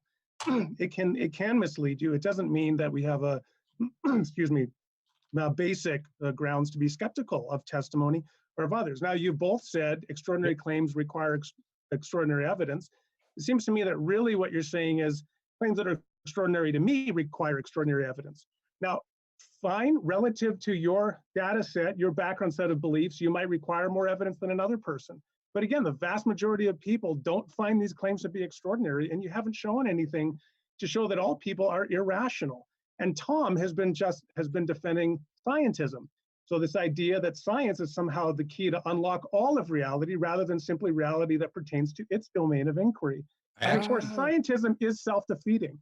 I actually did do the thing maybe that you accused me of not doing. So when I spoke earlier, I pointed out that the claim extraordinary claims requires extraordinary evidence is us smuggling stuff in. And the truth is every claim requires however much evidence is sufficient. It's just that some claims are more consistent with the facts of the world. The claim that there is a God is not consistent with the facts of the world. And it's not made consistent with the facts of the world merely because a lot of people happen to have believed it. That's not the way epistemology works, because when I say, for example, you're like, oh, you must demonstrate that all of these people are irrational. No, all I need to do is show that the individual reasons that they're giving are not sufficient to warrant a reasonable conclusion on that to others. That's it. And the fact of the matter is, if you have an experience and somebody else has an experience, and you say that this is evidence for your God, and they say it's evidence for their God, I have zero work to do. In the entire history of atheism, agnosticism, non-theism, free thinking, whatever, we've had to do no work, because all we had to do to find out what was wrong with what religion is one religion is to let another religion tell us what was wrong with it, because there is no consensus agreement. You want to know what's wrong with the First Baptist Church? Go to the second one, then go to the Catholic Church, then go to the Jewish Church. All atheists are doing is agreeing with all that. And the fact that somebody does not think that their belief is extraordinary is irrelevant, because they can be wrong about that. They need to show that their belief isn't extraordinary. And if in fact they're appealing to the supernatural, which has no supporting evidence, it cannot be confirmed and leads to multiple different views, how can you say that's not extraordinary? Okay, well, I find your beliefs extraordinary, so I guess you need to demonstrate that they're not extraordinary to me. Sure. Now you want to talk about what belief do you find? What belief of mine do you find extraordinary? Well, the belief that you're defending that people can't be rational to believe in God, for example. I didn't say that rational people couldn't believe in God. The subject of this debate, for like the third time, I don't know if you're whatever, is sufficient reason to believe in God. Not whether I've argued, not whether or not an argument. No, not whether or not you can be rational and believe, but whether or not there is sufficient reason to believe in God. Yeah, and I've been providing that. So the fact that you aren't persuaded by my testimony or by my argument does not mean you win. What you have to do is to show. What it does mean is you need to show why testimony should be considered reliably sufficient to warrant reasonable belief. And you haven't done that. And we have done things to show that testimony, is it possible for testimony to lead to true and false beliefs? Like everything is fallible. I already pointed that out. But everything isn't equally fallible. A coin toss is not as fallible as a die roll, which is not as fallible as a yardstick at measuring something.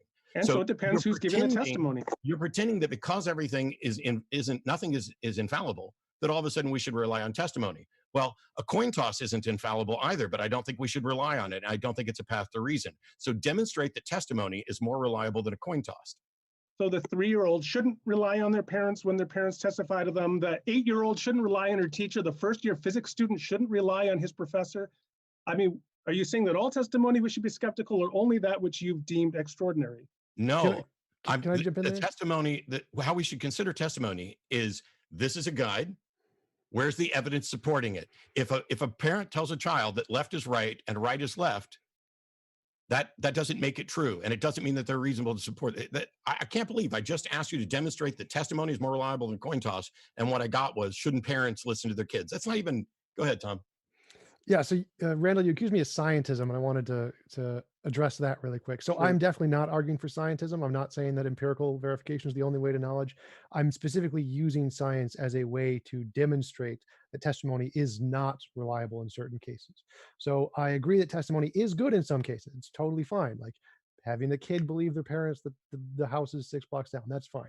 It's not fine if their parent says that they should believe, based on testimony, that the universe is made of flying pixies. Like, that's not reasonable. Or that vaccines cause autism. So that's Vaccines why I'm cause not going autism. to vaccinate you.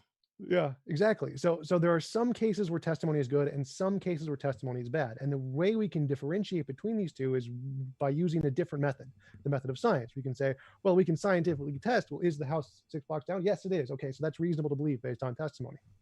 We can test, do vaccines cause autism? No, they don't. That's not reasonable to believe based on testimony. And so we can categorize the two different things and give a specific definition of extraordinary, of saying that the ones that can be verified by science, the things that have an empirical basis, are reasonable to believe based on testimony. The ones that cannot are not reasonable to believe based on testimony. So, and that's not just my criteria. That's the criteria of historians, who the vast majority of historians agree that history can't evaluate miracles, magic, mythical creatures, etc. And the topic is not miracles, magic, pixies, or anything else. The topic is whether God is defined exists, and whether it's rational to believe that. And how does science provide overriding evidence to make it irrational to believe in God? Want to mention that we're going to go into the Q&A pretty quick here, so want to let you guys know if one side is willing to defer to the other to let them have the last word. We will go into Q&A within the next 5 minutes. Well, I've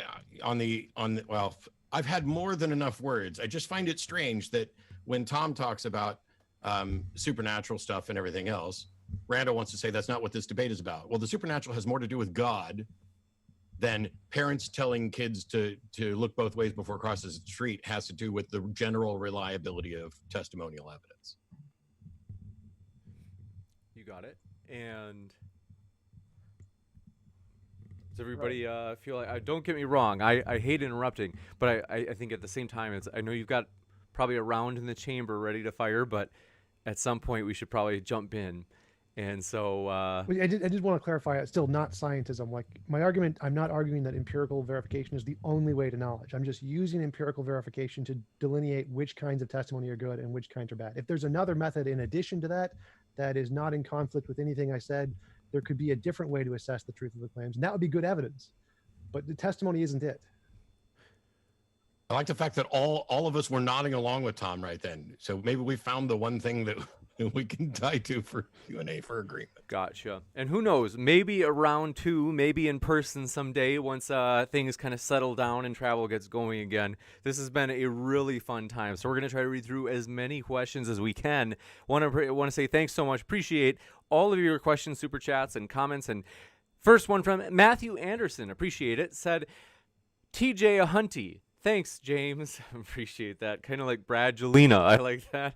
I thought these were great teams, and I was so glad in the chat. A lot of people were saying, like, this is a really cool debate. I couldn't agree more. Dave Dalfior, thanks for your super chat, said, James, congrats on the success of the channel. Well, I have to say, all credit to the speakers. They are what makes it fun here. So we're excited about today's debate. This is a really good one. And Apple Pie, thanks for your super chat, said, question for Tom. Who do you think has the best facial hair? And hi, James.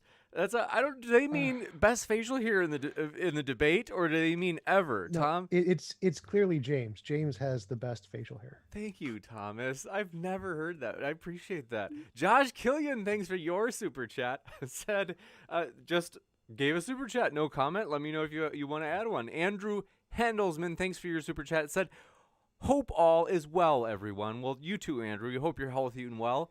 Joshua White, thanks for your super chat, said, oh, this is an interesting one. Okay, so he said, for each side, is it a problem that philosophical argumentation seems to address the probability of a generic God while commonly argued by believers of a specific God? I think they mean, I'm not sure if they mean, like, is it a logical coherence problem or something, maybe an ethical problem? But what do you guys think about that? We can hear from everybody on this if you have an opinion. Yeah, well, I would, sorry, I'll just be quick. So I think from my perspective, many arguments for God's existence are arguments that are for God, not surprisingly, under a particular definition, often the perfect being theology definition or classical theism. And those kinds of definitions would identify properties that underdetermine a particular religious view. So, for example, they may be consistent with Judaism, Islam, Christianity, but they be inconsistent with non-theistic views of the world and like pantheistic views, etc. So I don't see any problem with arguments like that being part of a cumulative case for a religious perspective, that they provide some ground to understand a particular definition of God while under determining the exact religious nature of that being. I think the major argument is that one thing atheists like to bring up against theists is, well, why are you arguing for this just general kind of a God and not your specific kind of a God?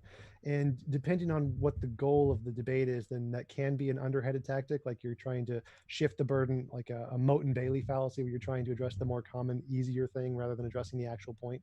But if the goal of the debate is just a general God as the topic, then there's not actually an issue there. Gotcha. Any thoughts from anybody else? You got it. Thanks so much. Appreciate your super chat from Joshua. Let's see.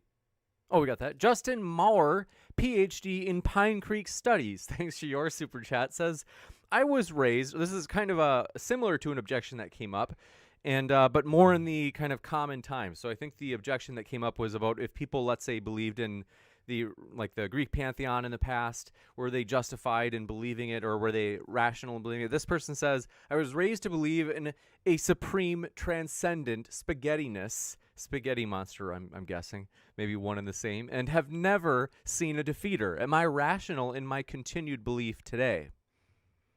No, absolutely not. Because again, I don't think we are talking about claims necessarily, even though I think Matt and I spent a lot of time discussing claims. We're talking about experiences that are held not just by a select group of people. We're talking about religious experience that are held by Tom and Matt, myself, and basically the vast majority of the people in the world, not just in the known world, but we've realized that religion is everywhere. If you go to the jungles of Africa or the jungles of South America, you find religious tendencies, and that's why I've taken a keen interest in the work of Deborah Kellerman and Paul Bloom from Yale on the cognitive science of religion, and to treat religion as a cognitive phenomenon. Why is it that we seem hardwired towards religion and belief in God, agency, and so forth, and not, for example, spaghetti monsters and stuff like that? So what I'm saying essentially is this, that when you see that the belief is formed in a reliable way, for example, the same traits that tell us, that the rustling, to use Matt's analogy, the rustling in the bushes indicate there is a genuine threat of a predator, and that it's rational to run, whether or not there is an actual predator.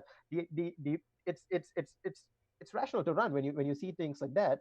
I think in the same way, in the same sense, it is rational to trust our sense of divinity, which we have, and to basically believe there is a God out there. Again, I mentioned in my opening statement, this is not a proof that there is a God, and I think both Matt and I are in agreement in this.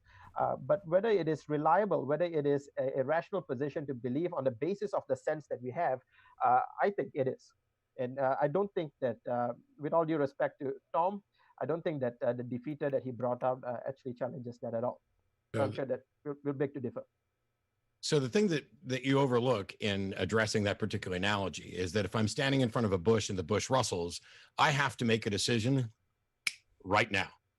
It's now life or death. And so in that situation, that is a factor where it may be the most rational thing for me to do is to move away from that bush rather than going into that bush.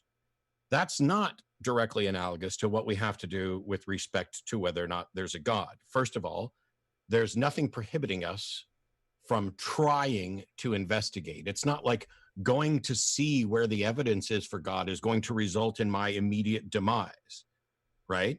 If I go in the bush to try and find out, and I'm not equipped with like body armor and weapons or whatever else, I'm putting myself at risk. I'm not putting myself at any risk to try to find a God. And a God doesn't put itself at risk at all by stepping out of the bushes and saying, hey, it's okay, it's me. The analogy falls apart there. And it is the notion that we don't have to make a decision immediately based on insufficient information. That is not rational. That's why that analogy doesn't line up with the realities about God claims. Right, is it all right for me to follow up, or do you want to go to the next question? I'd like to hear Randall's answer, because is it rational under properly basic beliefs to believe in the spaghetti monster if you're brought up being taught it? Yeah, so first of all, of course, the historical origin of the flying spaghetti monster was a letter to the editor and then a book written by a fellow named Bobby Henderson back in 2005. And it was a parody and was intended initially as a parody of intelligent design theory, and then later on morphed into a parody of religion generally. And actually, the book is quite fun, The Gospel According to the Flying Spaghetti Monster. But rhetorically, the function of the Flying Spaghetti Monster is, of course, there is no such belief community, formal belief community of people who actually believe this. There are people who call themselves pastafarians and they wear colanders on their heads. But so far as I can see, what's intended as is a parody of religion. So is it possible that there could be various different religious movements that develop over time and develop a reflective equilibrium of how to interpret the world that includes doctrines that, relative to my way of looking at the world, appear extraordinary? Sure. Naturalism appears extraordinary to me, and some versions of naturalism even more so than others. Reductive naturalism appears very extraordinary, but I don't think that anything significant follows from that fact. It just means, again, that we all can have a particular way of interpreting the world, and to some degree, plausibility or that which is extraordinary is relative to that context and that person. So just to clarify, if the Pastafarianism was a real religion that people genuinely believed, and they brought up their kids believing in Pastafarianism, then it would be rational for the children to believe in this flying spaghetti monster based on. It could be until they had defeaters for it. Yeah, just like it could be reasonable for a child to be raised to believe something as extraordinary as naturalism until there's given some good defeaters for it. Now, there's kind of a smile Tom has here. And again, I think that smile belies the sense that you're projecting your particular plausibility framework upon everybody else and thinking, well, if people who don't believe as I do or interpret the world as I do are just kind of silly. And I think that's a little bit of a provincial perspective, to be honest. We do have to keep moving. Dave Gar, thanks for your super chat, said, the restaurant is closed due to COVID-19. Sorry to hear about that, Dave Gar. Tioga, thanks for your super chat, said, do Christians, this is kind of like the question we just covered, do Christians care about other religious experiences? And unless you guys interpret it as different, we can keep moving if you'd like, if you feel like we've said enough. But if you want, you can keep. Okay. Nico Blast, thanks. Can I just say one thing? I do have a chapter on that in a book, my next book I have coming out.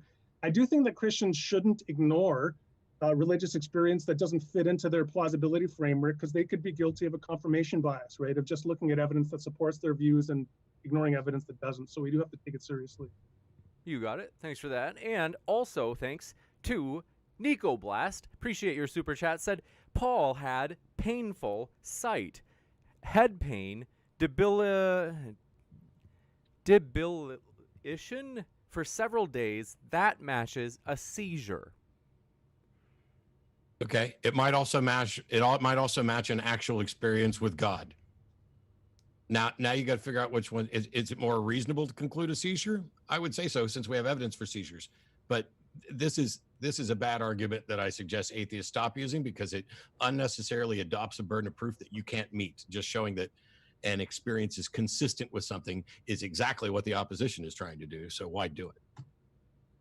Gotcha. And Martin B., thanks for your super chat, said, sitting with my notebook waiting for one single good reason to believe in God. Is it coming soon? Got a critic out there for theist friends. Let's see. You don't have to respond to all these. I'll keep moving. Dwayne Burke, thanks for your super chat, said, if you want to disprove Jesus as God, all you have to do is disprove the supernatural, the prophecies, the unknown knowledge, and Bible codes. Good luck, atheists. Wait, what Bible code? I'm not sure. There's a theory that if you I'm aware of analyze, that. it's pretty funny where if you analyze certain books with theories, you can find complete sentences that are just hidden in code. I think there were a couple books written in the 90s. One was called The Bible Code by Michael Drosnin. Another was The Signature of God by Robert Jeffries.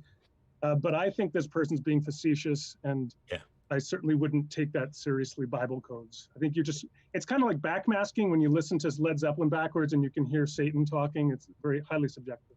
It wouldn't surprise me to find that some of these, like, there's Poe's law about, there's nothing you can say that couldn't have been said by somebody who holds I think some of these people may be disingenuous in their question, or at least I hope so. I'm always trying to be optimistic that it's not as bad as it seems. Next up, appreciate. Oh, by the way, new subscribers. Thanks, Guy. Let me know if I mispronounce. Guido Gianti, thanks for your super subscribing today. Thank you.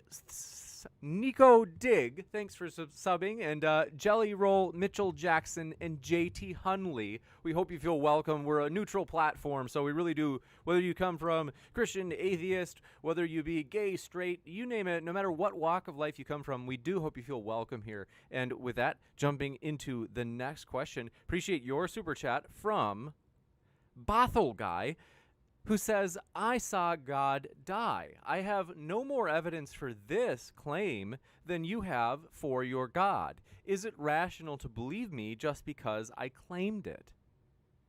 You see, that to me would be a really good example of something we have a defeater for. Namely, if you again, it goes back to how you define God, right? If you define God as this uncaused, timeless, eternal being, then you have a natural defeater within that an eternal being cannot possibly die.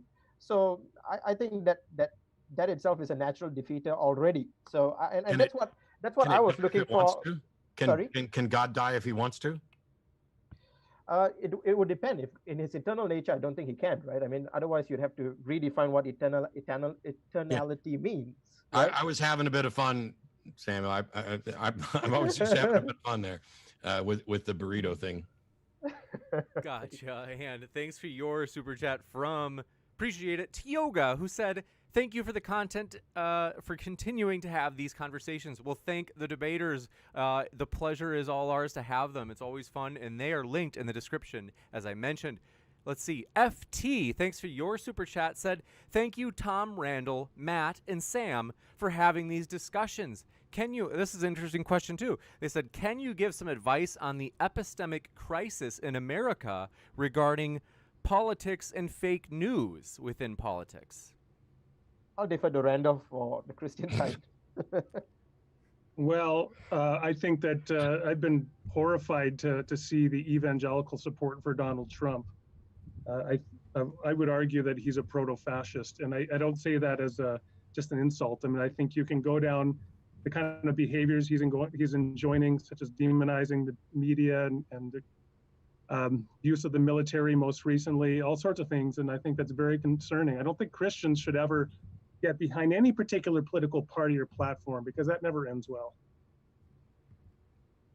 I'd like to say that I agree with Randall, and I'm encouraged that there's something that we vehemently agree on, and that is that our current president of the United States is garbage, and in my opinion, absolutely misused his power and turned his own troops on peaceful protesting Americans using, I'll put air quotes around tear gas, since he wants to claim it wasn't tear gas, in order to disperse them so that he could march down and have a photo op holding up a Bible, because he thinks Americans are stupid enough to buy that. And I genuinely hope we're not, but I'm betting that we are, and that you'll see another 4 years of Trump.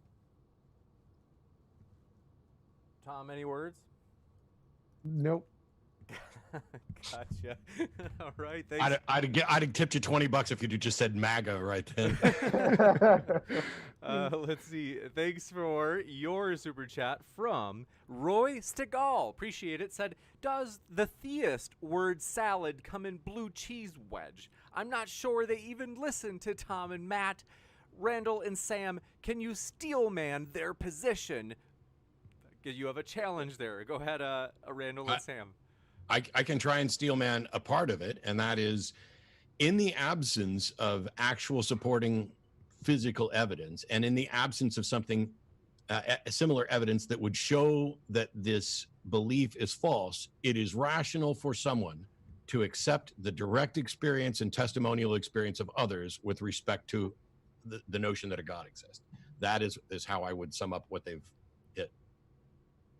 They were asking us to steelman the theist position? No, vice versa, I believe. I think it was vice versa. But yeah, they were saying that we, the commenter was saying that we strawmanned your position, did not actually listen to you or respond to it, and was asking us now to steelman. Clearly, I didn't listen to the question and then strawmanned the question and answered it on my own. So I'm guilty and you're innocent.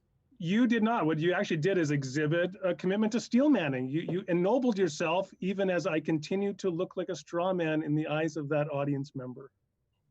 So can you steel man our position, Randall?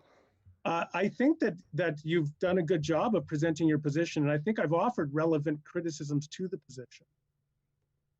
Gotcha. And I don't think I foisted a false view on you. Well, I mean, I know that Matt didn't like me using the term atheist in a particular context. I think people disagree. That's an essentially contested term. People disagree about how it is Randall, used. he was specifically asking, like, can you steelman our position? Like, try to rephrase our position in the most accurate way possible. Yeah.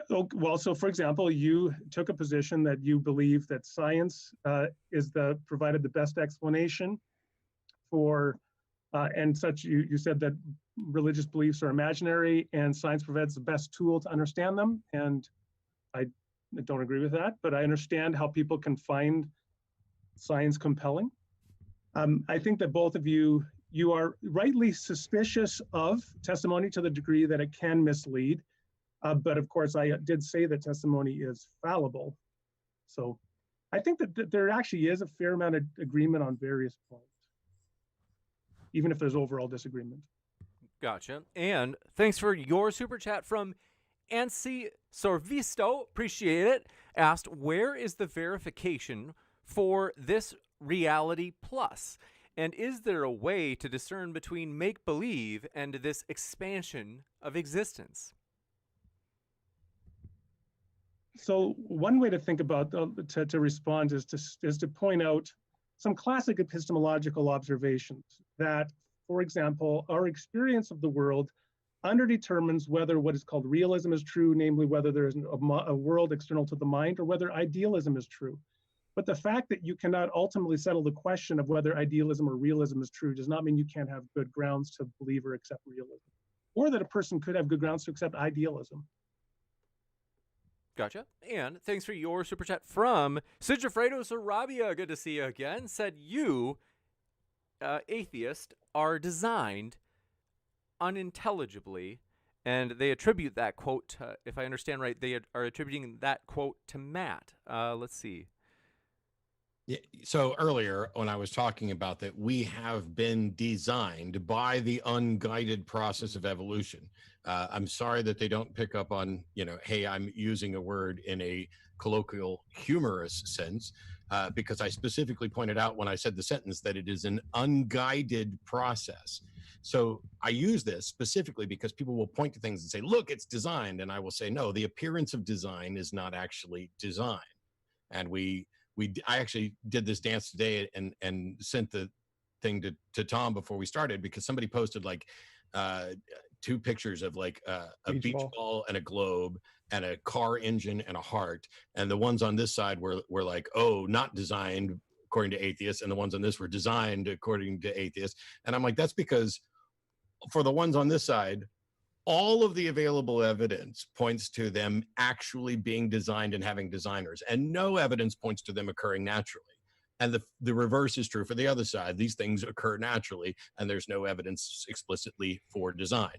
And so, if you want to make that case, cool.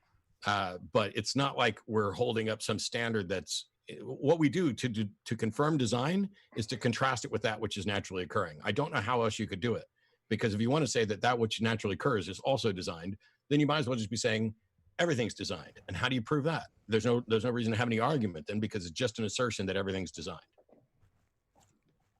Gotcha. And Sigifredo Sarabia, thanks for your other super chat, said, Tom, let's see. Think if this is relevant enough to the topic. We'll let you guys clarify if there's actually a discrepancy. So they said, Matt agrees there's no answer to solipsism. So I ask you, can science prove the world was not created 5 minutes ago, or that your brain is actually in a vat? It takes experience to answer, or if it takes experience to answer, wouldn't it be irrational if arbitrary? It can't prove with absolute certainty, but it can provide evidence. So we have justifiable reasons to conclude we're not just a brain in a vat. Does it give us absolute certainty? No, but it doesn't need to. Gotcha. And Luminiferous Ethan, thanks for your super chat, said, Randall and Sam, I get sleep paralysis. Every few months I wake up, am paralyzed, and see shadowy figures poking about my apartment and whispering. Then they vanish. Is it rational to believe that they're real? Is experience enough? This has actually already come up earlier with the discussion of the Apostle Paul and whether we should interpret the Apostle Paul as having had a seizure. I would say, first of all, I would say is this, that if somebody experiences sleep paralysis of that kind, and one of the first factors to keep in mind is what is their background set of beliefs about the world? If they believe there is a supernatural realm, it may be consistent and rational for them to believe that there could be demonic agencies that are acting through the mechanism of sleep paralysis. If they are an atheist or a naturalist and they believe there are no such beings, I would think based upon that evidence, that would be insufficient for them to believe that there were demons. But of course, it would also depend to some degree on the nature of the vividness of the experience, kind of like, again, back to Ellie Arroway and her experience in the film Contact.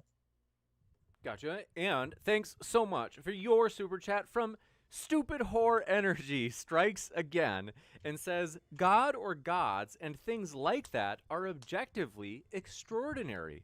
If I told you I flew like Superman to get to work yesterday, you would find that harder to swallow than me saying I took the bus to work.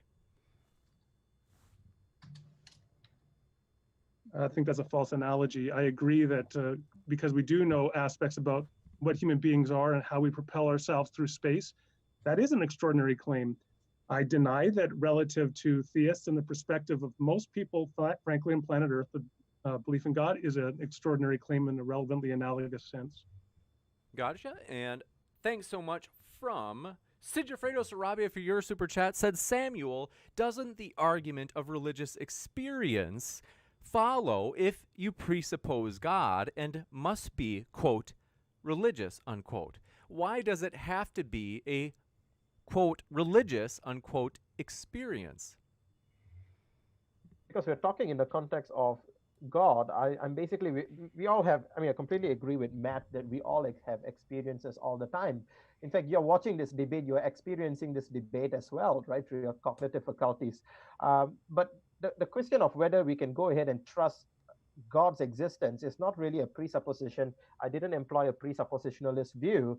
Neither did I make the claim that therefore God exists on the basis of these religious experiences. What I'm saying is that in the presence of these religious experiences, and coupled, of course, and throughout the discussion we had with Matt, I brought up, for example, the research in the cognitive science of religion that shows that human beings are hardwired towards belief in God. I'm just basically arguing there's a rational grounds to basically saying that since this is not something that someone is just basically intoxicated believing in it, this is something we're doing in a steady state of mind. We have reason to trust that in the absence of defeaters. Remember the two principles I raised, principle of credulity and the principle of testimony, which was also raised by Randall. And I'm saying on the basis of that, we have good reasons to believe rationally that God exists, right? So I think that's pretty much what we were trying to make, the claims we were making. Gotcha. And thanks for your super chat from just many A's in a row. I'm not sure how to pronounce it. Next, they said, so they have a string of super chats here. I'll read a number of them in a row. Said, Matt and TJump, ultimate tag team combo. Glad you enjoyed their teaming up. And then I'm waiting for my call from Vince McMahon. Then they said, Matt, I've learned a ton from you Thank you. They also said, Matt, you changed my life for reals. You the bomb. And also said, James, there is another ghost behind you. Be careful. I think they're referring to the cat, Echo. But yes, so you have a fan there, Matt. And cool. Appreciate it. Not relevant to the debate, but I appreciate it. Roy Lindsay, thanks for your super chat, who said, cool debate. I couldn't agree more, Roy. This has been a really fun one. And Michelle Eggleston, thanks for your super chat, said if a physics student doesn't believe their professor, they can run experiments to validate the claim. What can an atheist do to validate theism? Do you want to tackle that, Randall, or shall I? So that's directed to us? Yeah. Well, I mean, not a physicist, a physics student may not be able to corroborate the teacher. Whatever the teacher's talking about, they may, for example, you may have to go to the CERN laboratory, or you may lack the cognitive abilities to fully be able to develop an experience that can teach it. So you actually do have to trust your teachers. There's actually at my church, there's a fellow named Axel Holleen who was on the Nobel Prize Committee for Particle Physics. And believe me, I haven't studied much physics, but I talked to him for 2 minutes and he's lost me.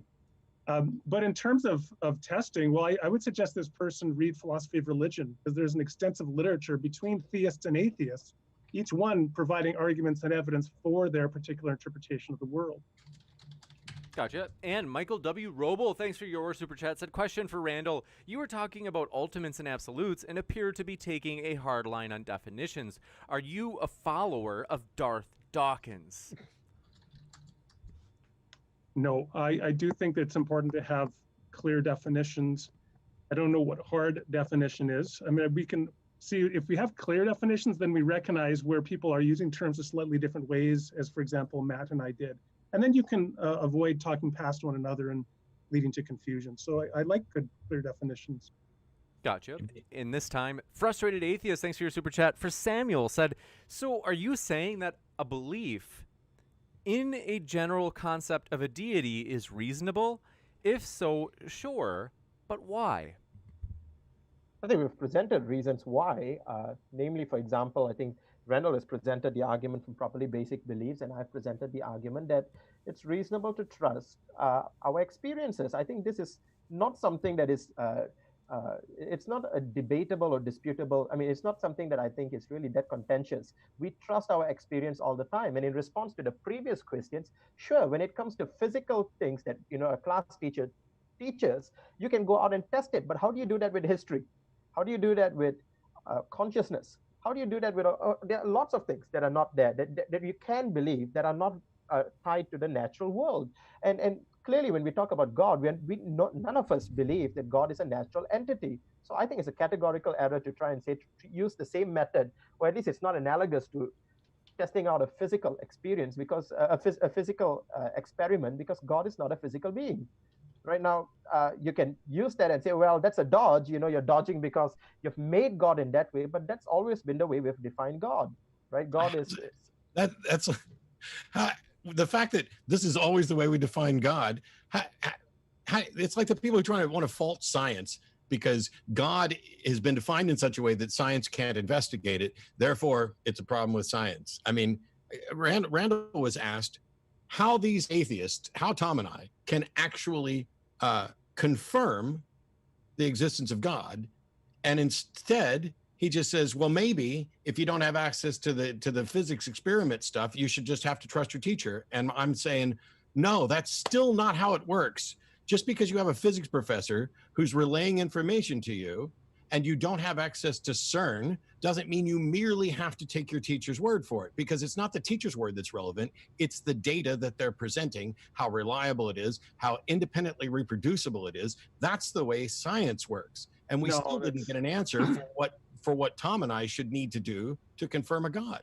That's not what I said. What I said was, in the example the person gave, where the student, first year physics student, could just go ahead and test whatever their professor, who's a world-class Nobel Prize winning physicist, says in the classroom, that's silly.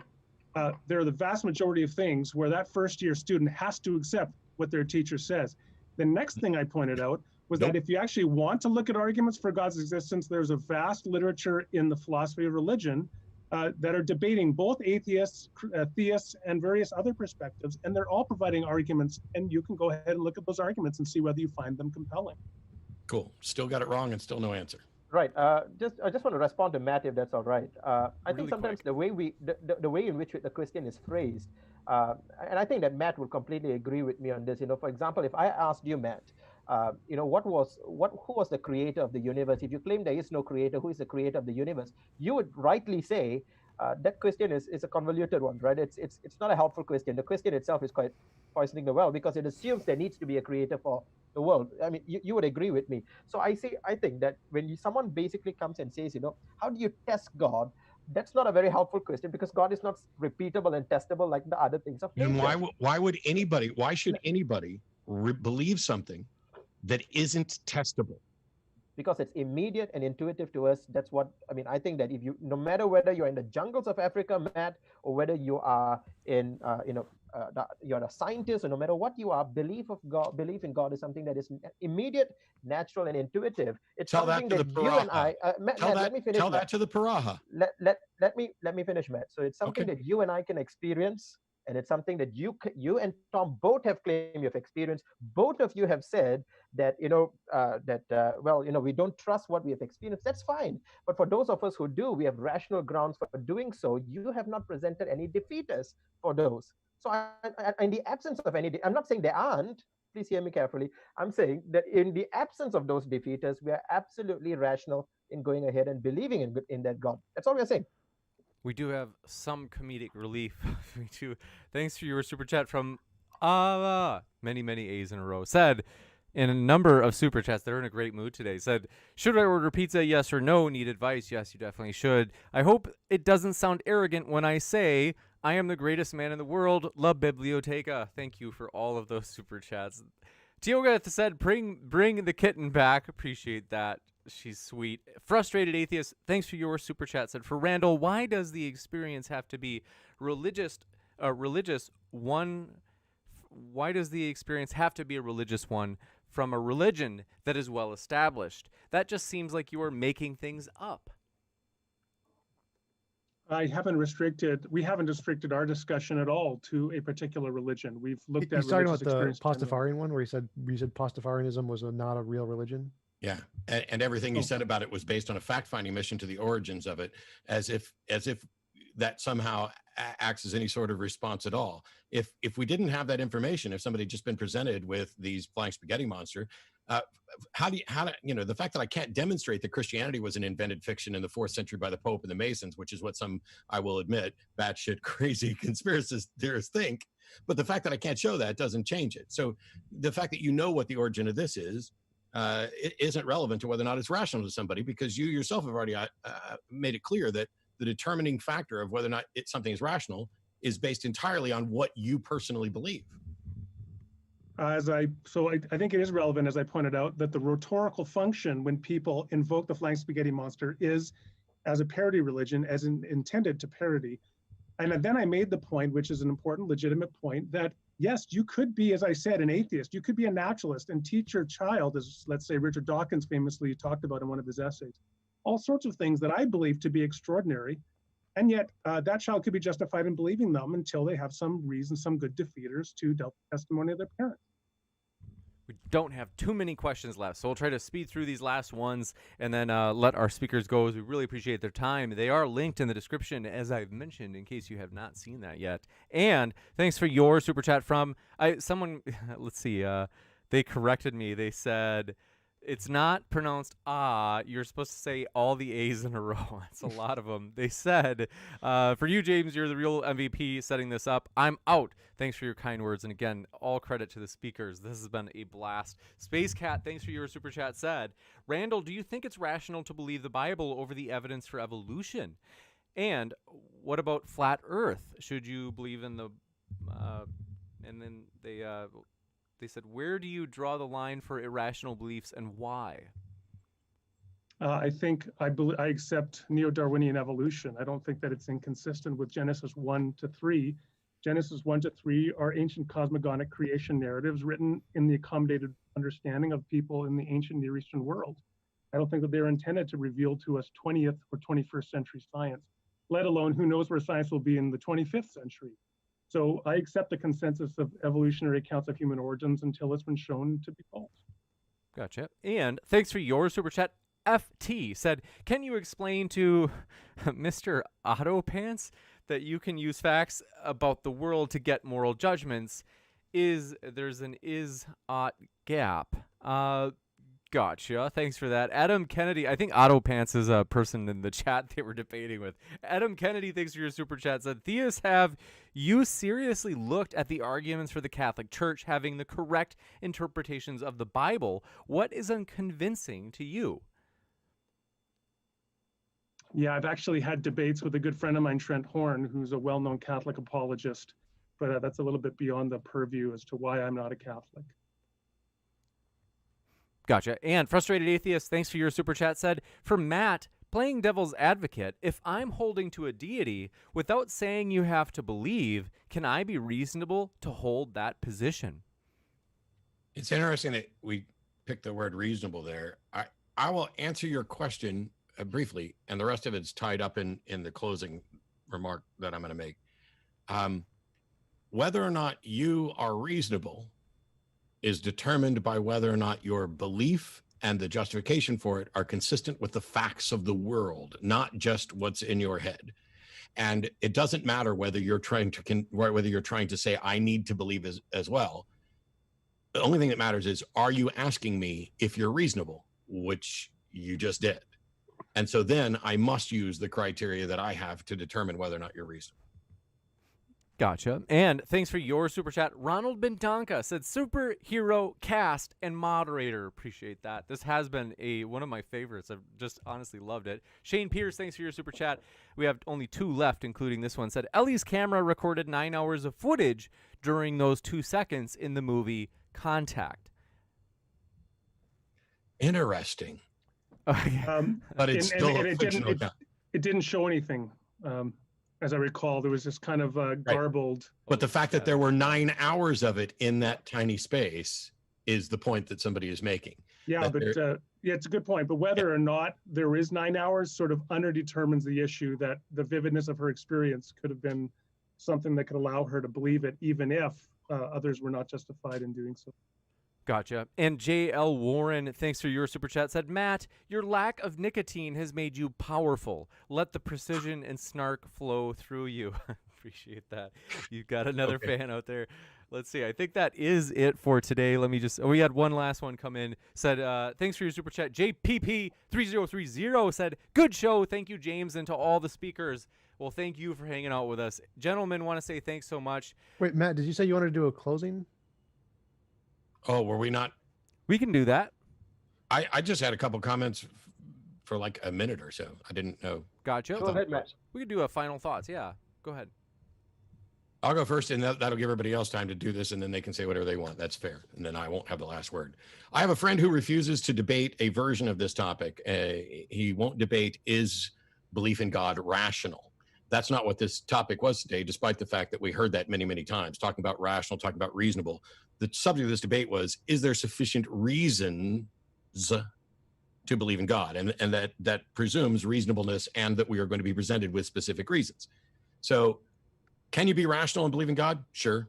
Does that mean that your belief in God is rational? Yeah, maybe. The reason my friend avoids debating this topic is because it is entirely possible for someone to argue that as long as the model is internally consistent, it's rational.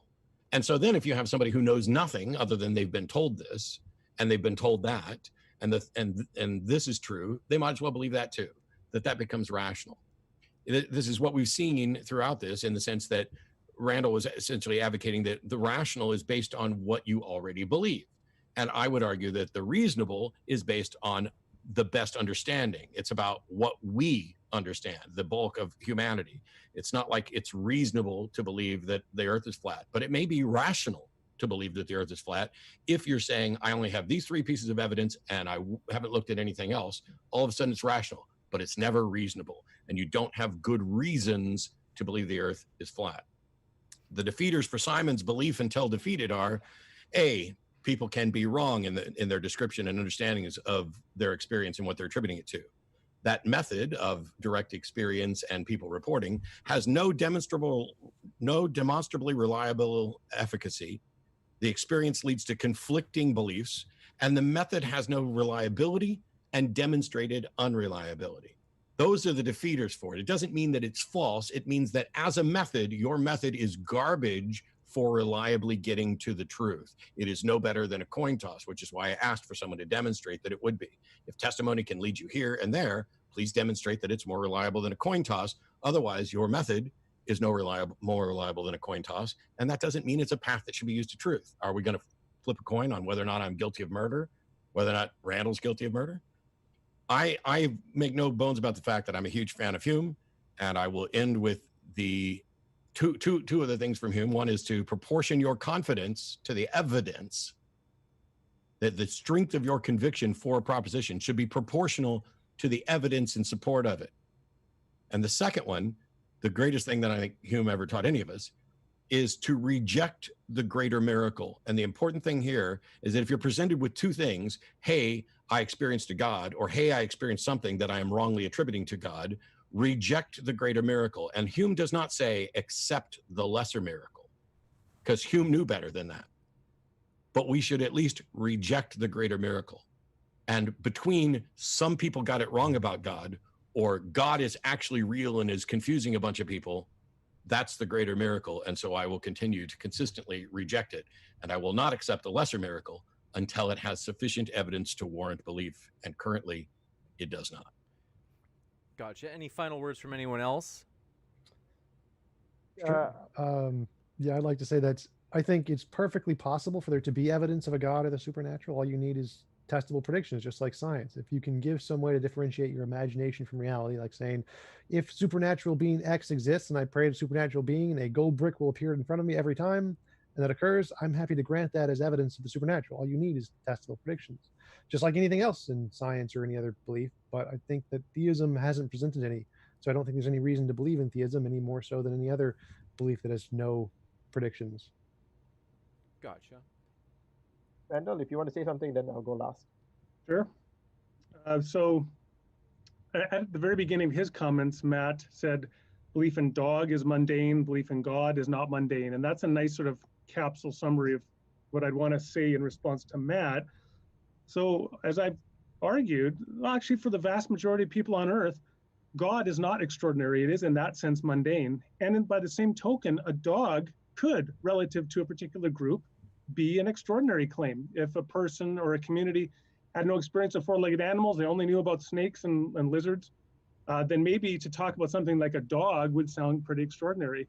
And that gets us back to the topic of debate, which was, is there sufficient reason? Now, Matt, I think the way that Matt is interpreting this maybe is different than the way I'm interpreting it. So sufficient reason can be both sufficient grounds, such as a properly basic experience, and also a discursive process of reasoning.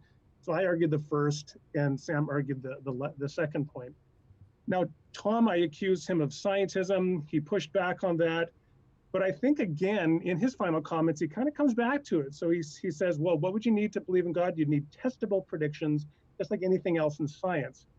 And I think right there, what he's doing is imposing a particular epistemic standard as the requirement, testable predictions for belief in God. And that is something that comes from science. I think that's an example of scientism. And again, the question would be, what's his epistemic basis for accepting the principle itself as an absolute principle? Because how do you develop testable predictions to support the principle? My last word is to say I really enjoyed talking with you guys. It got heated, but in the best possible way, and it was a lot of fun. So thanks a lot for participating in this. You betcha. And Yeah, I just want to close by saying that I'm really grateful to be able to team up with Randall and discuss with Tom, someone who I've discussed many times, and especially to discuss with Matt. And I look forward to continue discussing with him, hopefully somewhere closer to home, Matt. Yeah, maybe even yeah. Sorry, you said? Maybe even in Malaysia. I appreciate it. Thank you. Yeah, so yeah, hopefully that turns out, and I really enjoyed this. Let me say in closing that I don't want this closing statement to be a rebuttal to anything that Matt or Tom have said, but essentially when when the topic of debate was sent out by email, that is there sufficient reasons to believe in God? Randall sent out a email to James, confirming and saying, does it mean that it's rational, belief in God is rational? And I believe that James replied in all caps, yes, you are right. I think that was so that Randall was right in the assumption, and we framed the debate based on that and based on what James said. I've realized that we hold to very different frameworks. I'm not a naturalist. I don't believe we should be confined to naturalistic frameworks. I don't believe that God should be testable in the same way that physical objects or things and phenomenon are. I think that God is something that can be very near and very intuitive. Even children, as I mentioned, Deborah Kellerman and Paul Bloom have demonstrated.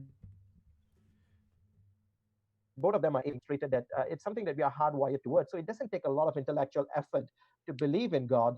And developmental psychologists are demonstrating that is it rational to basically, on the basis of our experiences and the intuitive nearness of God, to conclude that God exists? I would think so, in the absence of any defeaters. What would be interesting is, I think that Matt brought out 3 or 4 defeaters at the end of it. I'm not going to respond to him because he will not get a chance to respond back.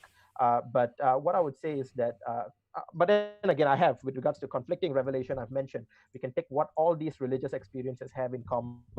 But in conclusion, I just want to say that it's something that is near. You can basically suppress that and say it's not there, because ultimately what we believe is that God is a person. It's someone you can relate to. That implies personhood in some way. This is not a conclusive discussion, but I've really enjoyed my time discussing with all of you. Thanks for that. Gotcha. Thanks for that. And appreciate, we have just a couple of last super chats. Thanks. Luminiferous Ethan, thanks for your super chat. This came in late. They said, thanks to all participants. Stay healthy and safe. We had Brian Stevens who said, tons of children believe in Santa. Is the claim of Santa no longer an extraordinary claim? I think this is just regarding the idea that tons of people believe in God or find it intuitive. If you have anything on that. Yeah, I do. Show me one person. I'm talking about, show me one person, and someone who is mature especially, who actually believes and says, I believe that Santa Claus actually exists. I'm not saying there isn't. Show me someone. Show me a claim. Is there literature out there? Is there? I believe Santa Claus exists. Okay, and I think since you have never told me this, Tom, I suspect you have deceit on that one. Okay, so, but yeah, in the absence of any evidence of defeat, we should trust it. Yeah, that's the obvious point. The first point is that there's a clear disanalogy there, that the vast majority of adults on Earth do not believe in Santa Claus. And actually, relative to children, yes, children are rational to believe in Santa Claus. They're not irrational, even though it's a false belief. You can have all sorts of rational false beliefs. Gotcha. And thanks so much. Adam Elbilia, appreciate your super chat. They said, Dr. Randall, you are a reasonable person. I repeat, you are totally reasonable. It's just that your position on God is ridiculously detached from reality. You've got a critic out there. If you want to respond, you can. If you don't want to, no problem. And do want to say, I think we had one more from Adam. Thanks for your super chat. From Adam, said, for TJump and Matt Dillahunty, they said their combined appearance is as close as we would ever get to Jesus' second coming. So you apparently have a super fan out there. So do want to say we really appreciate everybody being here. We hope you have a great rest of your weekend. Thanks so much for the speakers for spending their time with us. And as mentioned one last time, they are linked to the description if you'd like to hear more from them. So keep sifting out the reasonable from the unreasonable, everybody. Take care.